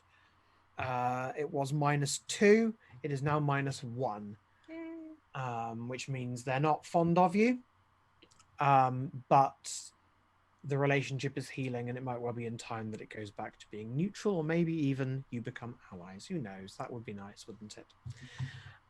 So who would like to do some downtime first? Let's start with Johnny. Left the party early. Okay, yeah, sure. Mr. Slide, what would you like to do with your downtime? First, so can I just do you want me to do advancement now as well? Let's do crew advancement. Yeah. Crew advancement.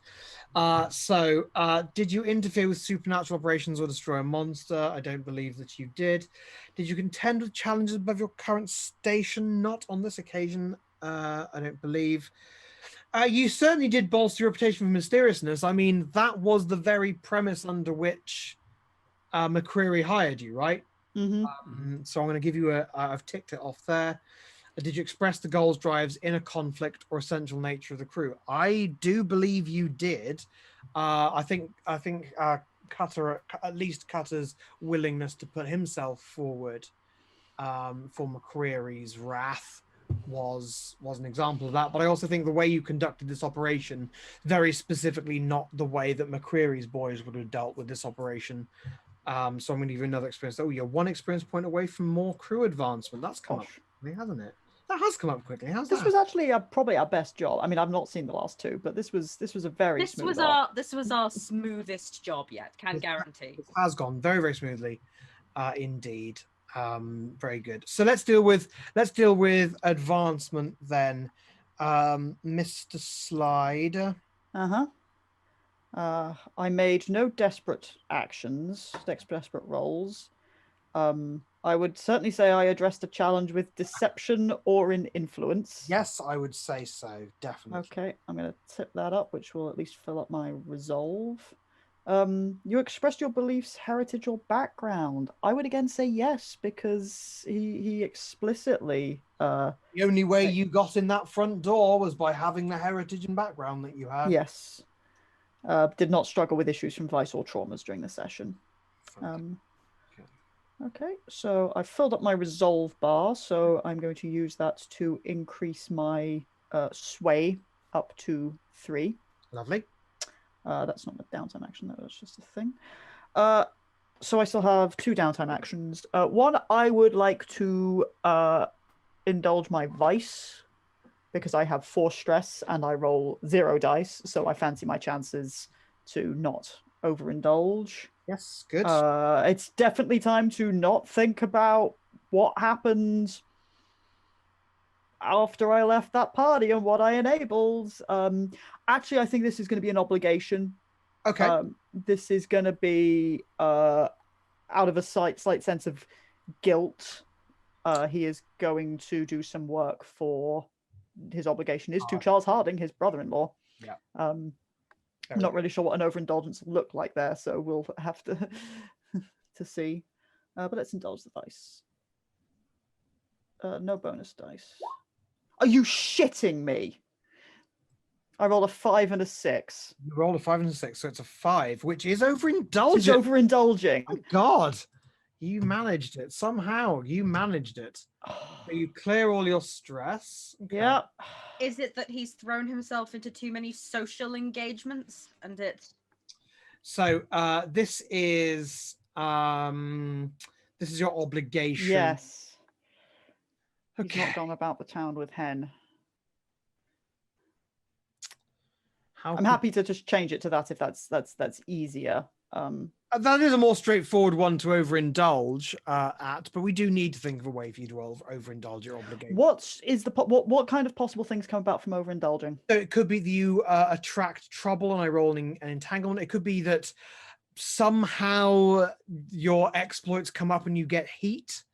It could be that you vanish for a few weeks and don't play the character, and that you play someone else next time. About that one, or your current purveyor cuts you off. You get sacked. I think would be. Can we go for a personal entanglement? Okay. Because I mean, it depends. I can only think of if he is working more with something if he's doing more work for Charles as a junior minister. Is there any trouble that he can draw by having a slightly higher profile for a short period of time? That's what I'm going at. I suppose I do have an enemy who is a Russian diplomat, and the Russians have been mentioned. But that feels slightly more rewarding me with awful things rather than. I think.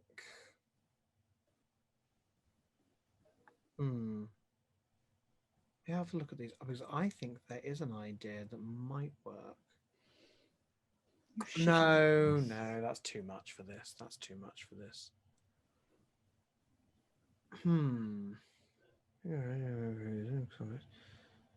Okay, I think the fallout for this is questioning. Mm-hmm. I think that as part of the inquiries for the missing Mrs. Mallory, that Sir Timothy Tudor is questioned. That was an accident. Oh, I thought you were coming to help me. So I am going to make a fortune roll. Roll fortune. Sir Thomas, just get Sir Thomas wrecked and I'm fine. That would be just so perfectly slide. 2 dice, and this is I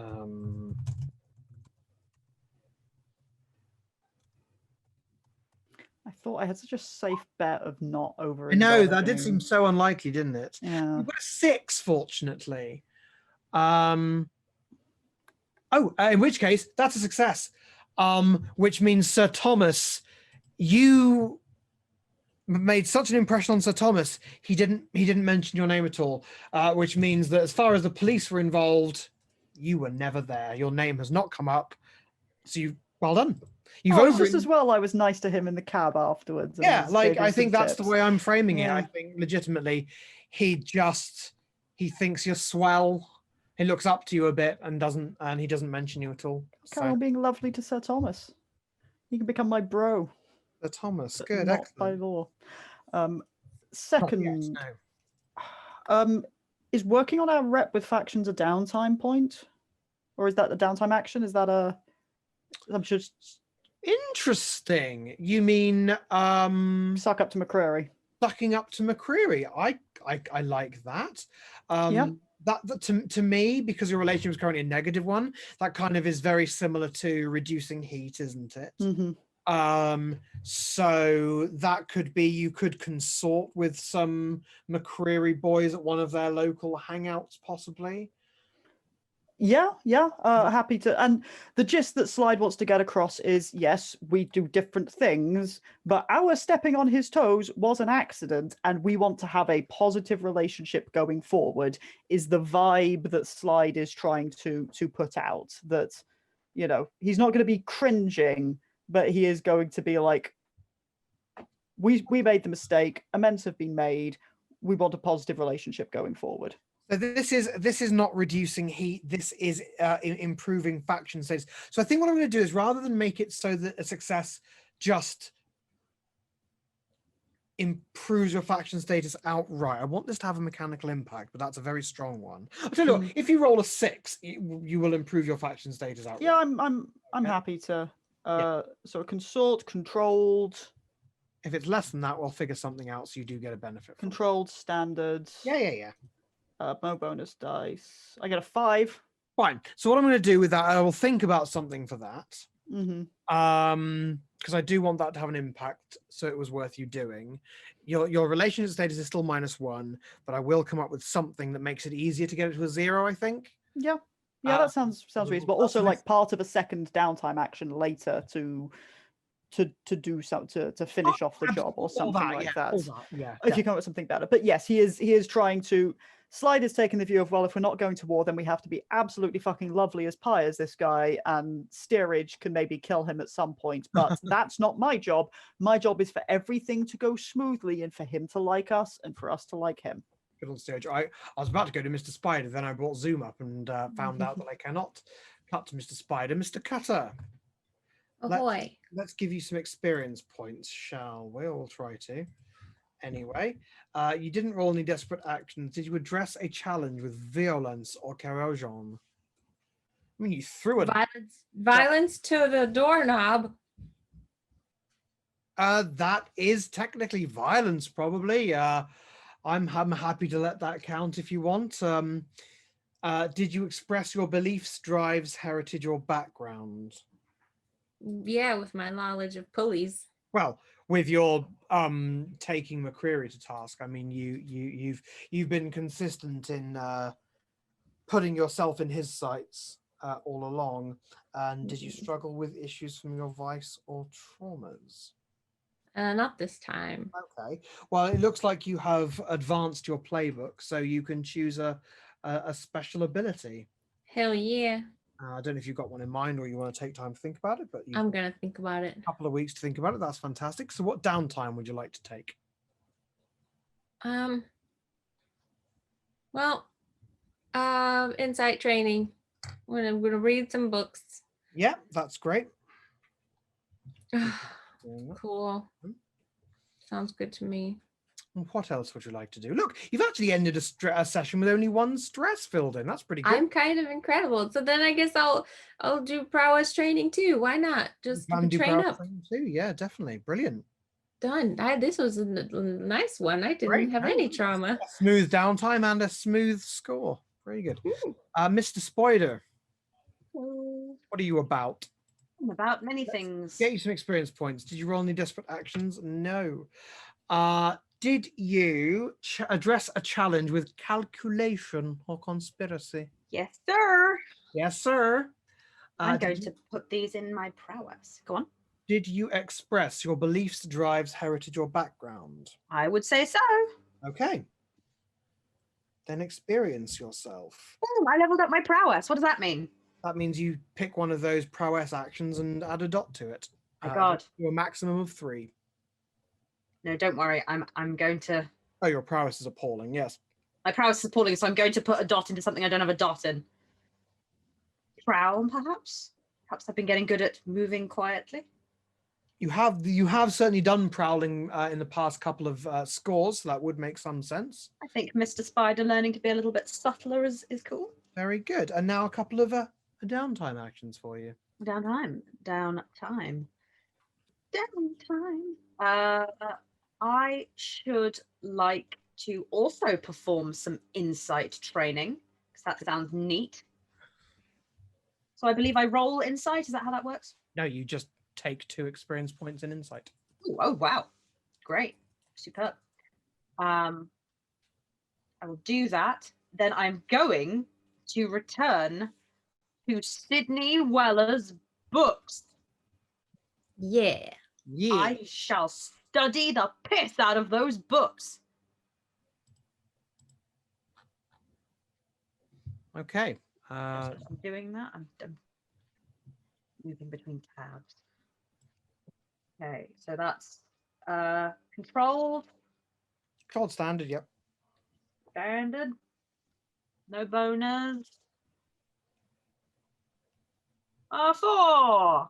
A 4, good. I'm going to fill in the penultimate segment. You're 1 segment away from cracking the next stage of the case. Do we have any other long-term clocks on our... You have lots of leads you've not yet taken up, but you have a number of, yeah. You've got leads like who was the girl that was kidnapped along with Cutter. You've got leads like what is that strange ball? What is that strange door? What other leads do you have? I'm sure you've got others. I can't remember off the top of my head, but you've got a few things. Then you know what? Mr. Spider is calculating, which means that due to careful planning during downtime, he may give himself +1 downtime action. I would like to follow a lead. What would you like to follow? Ooh, this is all stuff that's just interesting things we might want to know more about. I think he's going to have a poke about the Millennium Club. Okay. I think he's interested in that door. Yeah. The Ebony Door. Door. Yes. That's the thing that I'm very interested in. Good. All right. The Ebony Door. What an enigmatic thing it is. No visible way of opening it. Certainly a door, however. I guess this ties in a little bit more with his prowess training, and that he is now actively looking at the door as a sort of as an object, as a thing. Do I need to roll study, or is it just a thing that? Yes, a study roll might be good. I am not regretting having study be my best stat. Especially not when I roll a double 6. That would be your critical. That would be your critical. Oh, Mr. Spider. So you're peering at the door from various angles and sort of feeling the material of it. It's cold to the touch, as I've described previously, and you recognize that there are some symbols that are visible in certain lights. The critical success is not simply that you can see that there are symbols. You know from your reading of various, because you're a broadly read person, you recognize that they are in fact specifically of an occult nature. So they're not mundane symbols being put to an occult use, because this door is obviously occult in some way, but these are specifically occult symbols of some kind or another. Critical success. I think you need more than that. I think so too. You've read up on various odd ciphers and things as part of your research into ciphers, and you recognize this as a cipher created by the 16th century occultist John Dee, known as Enochian. John Dee at the time claimed that it was the language of angels, but most sober linguists can see it's simply an alternative alphabet for English. Or is it? Some speculate that this is in fact not the case, and this is simply what John Dee put the angelic script to use for. But certainly this is Enochian writing. Mr. Spider makes copious notes. Oh no, well, Mr. Howard and Mr. Cutter are off doing seances, whatever it is they do. Like, Spider is sat cross-legged with a notebook in front of the door, making notes on Enochian. Frey McFuddles is particularly interested in you investigating the door because this was their auction. Oh, So, well, Frey McFuzzles, it's Mr. Spider's favourite thing to research, so...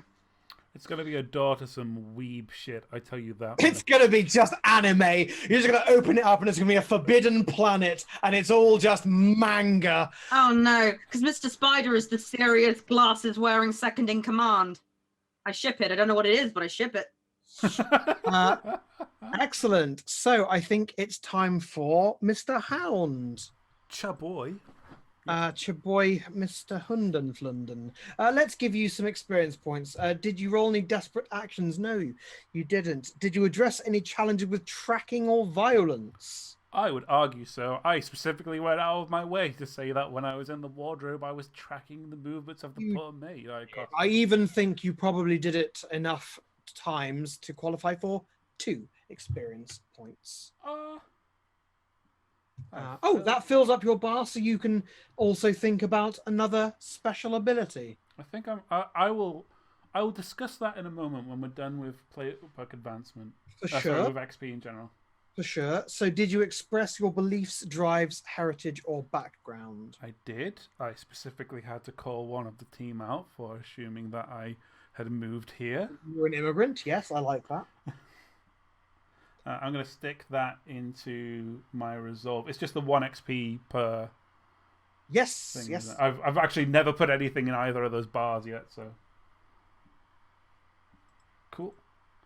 Did you struggle with issues from your vice or traumas? Nah. That might come up depending upon what kind of help you intend to give Cutter with his slightly cursed problem. Yes. Excellent. Okay, so what would you like to do this downtime? I'm going to guess what one of your things is going to be this downtime. Yes, I will be relieving my stress. And how would you like to do that, Mr. Jack?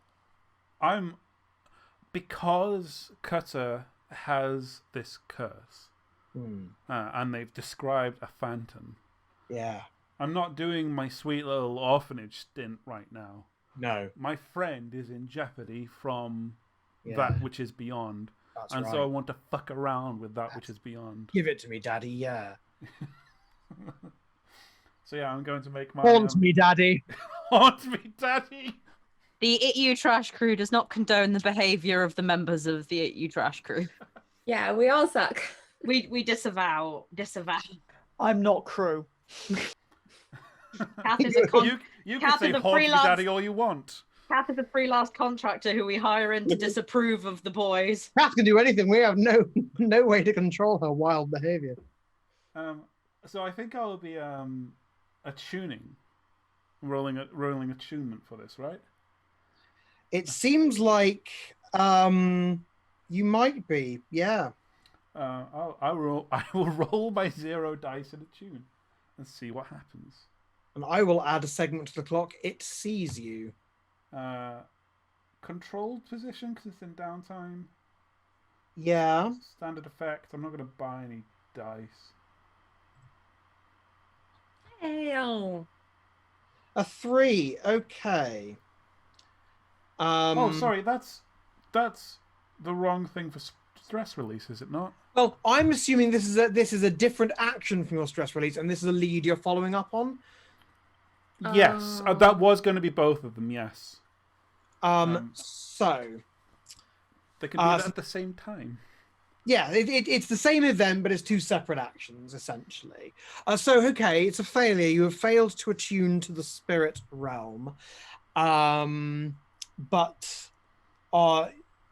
you do once again. The flame of the candle forms into this orb with that almost a cat-like pupil in the center where the dimmer part of the flame would be, and it expires after a moment and the candle extinguishes itself. Mr. Spider at this moment is down examining the door, and you just feel that eerie feeling that someone's watching you.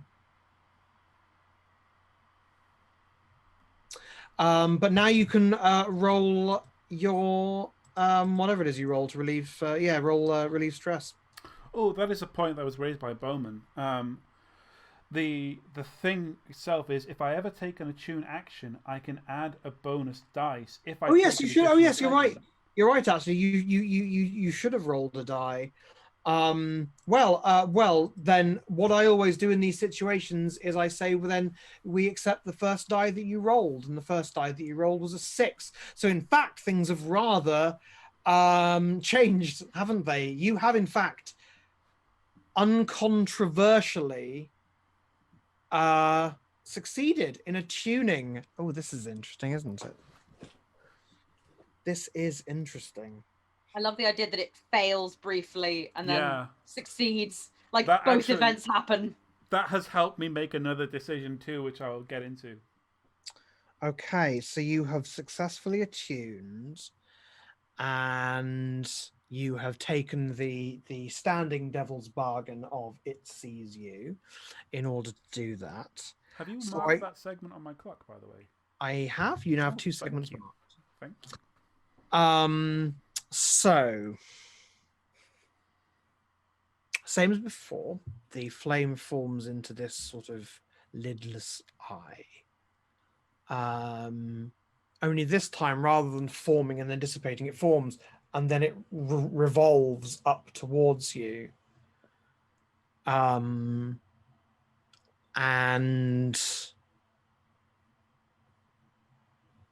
you hear it speaking in the back of your mind, but you do not understand the language with which it speaks.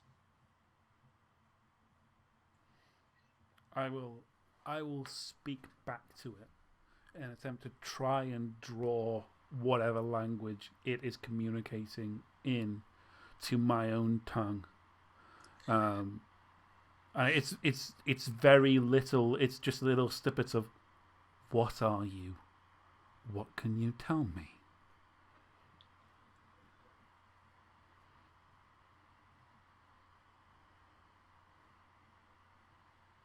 You hear this sort of, the voice that had spoken to you in a language you didn't understand repeats some of your words back to you.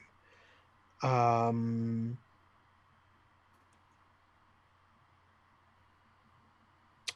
you hear it say, and it might be a distorted echo of your own words, you're not sure, but you think it might be this thing repeating back to you, what are you? And then the flame extinguishes. Mr. Spider, you were not treated in this version of reality simply to the uncanny feeling of being watched, but the entire cellar fills with this high-pitched whining that you hear with the bones of your skull rather than with your ears. And it lasts for a good 10 seconds or so before fading.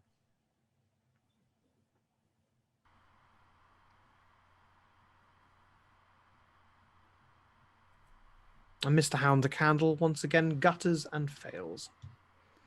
As a side note to that, that has confirmed what I'm going to be doing with my playbook advancement. I like the idea that we've seen it twice now that the eye came and gutted out. And this time when it began to gutter out, Hound snarled, "No, not this time." I'm going to be taking the special ability Vengeful. You gain an additional XP trigger. You got payback against someone who harmed you or someone you care about. If your crew helped you get payback, you also mark crew XP. Other than being the most Hound shit in that being petty vengeance for imagined slights, it's the beginning of this very vengeful trait of he's in control, and so he forces it back. But I do not think that is good enough, and I think having dabbled for the sake of his own curiosity, it's now time to indulge. Mike, I want to offer you a devil's bargain. Ooh. I will let this succeed without a roll, but I fill that clock. It sees you. That'd be a devil's bargain. More like a Mike, say yes to this. and like goes, Devils make bargains with the assumption that the answer is yes, is he? Lord, how can I say no to this? How can you say no to this? Indeed, you can't. Oh my goodness, we are running out of time. So I think let's do your stress resolution. Cool. And let's set the result of this for when we've got time, both for Sure. me to think about what it looks like. This is fun. I'm aware that 2 weeks from now you're not going to be about, but we can do this in a timey-wimey fashion. Yep. Especially since, Michael, you've now dragged Mr. Spider into whatever it is that's going on because of the timeline. How Which on I'm- earth do I actually roll stress reliefs? there should be a thing that says relieve stress or Oh, Or indulge vice. indulge vice. There it is. Yeah, No bonus die. 3. 3. So you clear 3 stress. Cool. I didn't overindulge, which I think will have coloured this as an exit scene. So what we'll do is I'll just describe the way that this supernatural event plays out, and then we'll finish there and we can go to end credits. So what happens is this, Mr. Spider, you're down examining the door, and I think you're trying your best to etch down the symbols, but it's a bit weird because they're, you know, for want of a better term, they're a bit low poly, and it's a bit difficult to make out exactly what they are. And you hear the room fills with this bone blistering, that's a horrible phrase, bone blistering screeching sound, and it stops for a second, and then you hear this guttering, rumbling, you know, the actual sound a lion makes, sound behind you, and your spine tries to withdraw itself deeper into your body. But do you turn around? Look at Mike. Yeah, do it. I think for the longest half second of his life, Mr. Spider doesn't turn round, but he is literally haunted by the things that they've seen and done. And I think because he is the curious information broker of the party, he cannot help himself. In which case, mark an experience point for facing a problem connected with your trauma. The mysterious shimmering orb, which has been sitting quite idly on a little pedestal in your cellar, has now risen above the pedestal it is sitting on, and in the center of it, a flaming pupil has opened, and it turns to face you, and you hear a voice in the back of your head say, "What are you?" And that's where we'll leave that session. Thank you all so much for watching. Things took a supernatural turn in a way that I wasn't necessarily expecting, but that's really interesting. We're a few steps closer to finding out what the shimmering orb is, and investigations have begun on the ebony door, which is even more brilliant. So yeah, that was great. That was an incredibly smooth heist. You did really well. You didn't actually physically hurt anyone.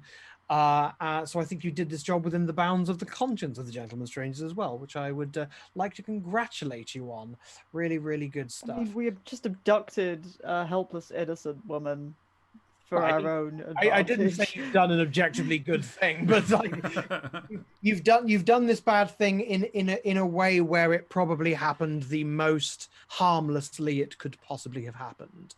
The fallout from which, no doubt, you will discover at a later time. And Mr. Hound, you have a lot of irons in the fire. You've got a special favor you need to do for McCreary, and you've also got this shit going on, and that's all great. I want to say I am thrilled that Mr. Spider has been dragged into the supernatural nonsense, because he wouldn't have been otherwise.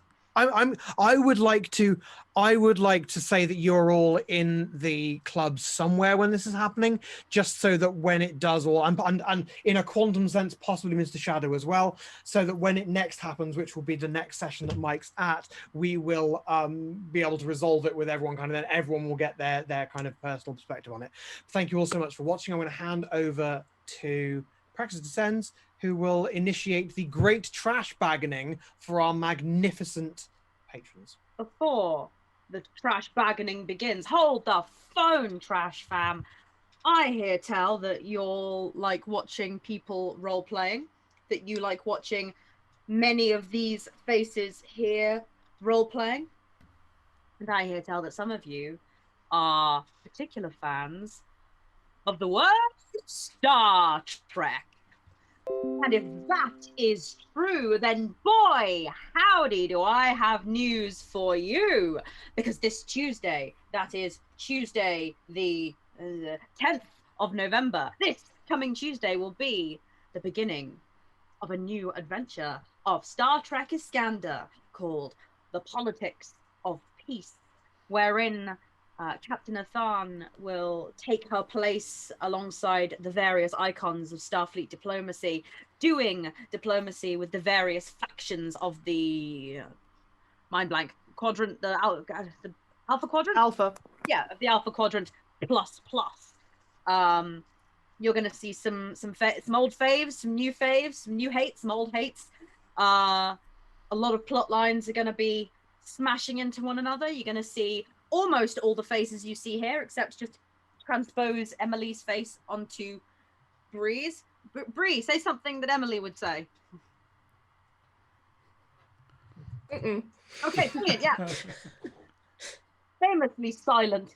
And of course, I am going to be joined by Stable Whisper, who's up there, who is going to be coming in to play some rather excellent NPCs for me. The first person who during the session makes a comment about a moon being haunted, I will kill a player character. This is not a joke. I'm sick of it. It's gonna happen. I make decide, the comments less. I get to decide whomst I kill. But nevertheless, that's Kill me! I'm not a regular member of the cast. I will take this for the team. There's going to be a lot going Like on. Emily's Hopefully, there's going to be sorry, enough. What was I saying for category?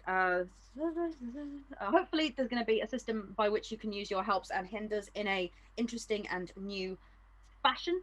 Because I know that a lot of you have trash bags saved up and want to use them. I look forward to your theory. Lou, I understand that you're trying to find loopholes, but it's the joke itself that I dislike, not the way that people say it. But it should be fun to see the old face again. If I haven't made it clear, I'm GMing, and I've not GM'd properly for a while, so I'm excited and I'm excited. So I would appreciate your support and all that kind of stuff.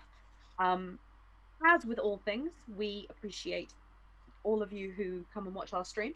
We have I was just thinking tonight how happy I am that our chat is always so active and you all seem to really engage with the things we do, and I would much rather have a chat of our size that is always interested and enthused by the stories we make than 10 times the size full of people who don't care. So all of you are very much appreciated. If you loved the stream, tell a friend on social media, tell other people. I've been making clips. But word of mouth really is the best and, to be honest, only way that other people will know about our stream that exists. If you are excited for Star Trek Iskander coming this Tuesday, then be sure to tell people, because I know that there are a lot of miscellaneous extended trash fam that like Star Trek and maybe don't like Blades in the Dark. So let them know that it's back and that all the back episodes are available on YouTube. But that being said, trash bags at the ready, please, for a group of very special people who go above and beyond what we could ever ask of our audience and give us actual money. So please, hands in the air for these lovely people. Ken Poiner, Kiwi Tokoeka, Photosynthetic. I don't know who that is, but perhaps Photosynthetic's evil twin. Eligos Alexander, Dr. Liz Murphy, Michael Kreese, Andrei Chervnin, Lucas Justinian, Dr. Joe, Dr. Lou Sutcliffe, Dr. Socky, De Henry Prestige, Caffeine Kitty, Hobbs 138, Mikey,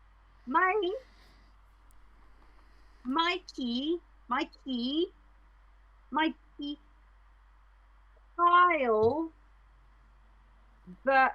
It takes so long as well. That's Mikey Heil Kibblebutt. Mikey Heil Kabibblebut. Mikey Heil Mikey Kabibblebut. Heil Kabibblebut. Thank you, Mikey Heil Kabibblebut, for your support.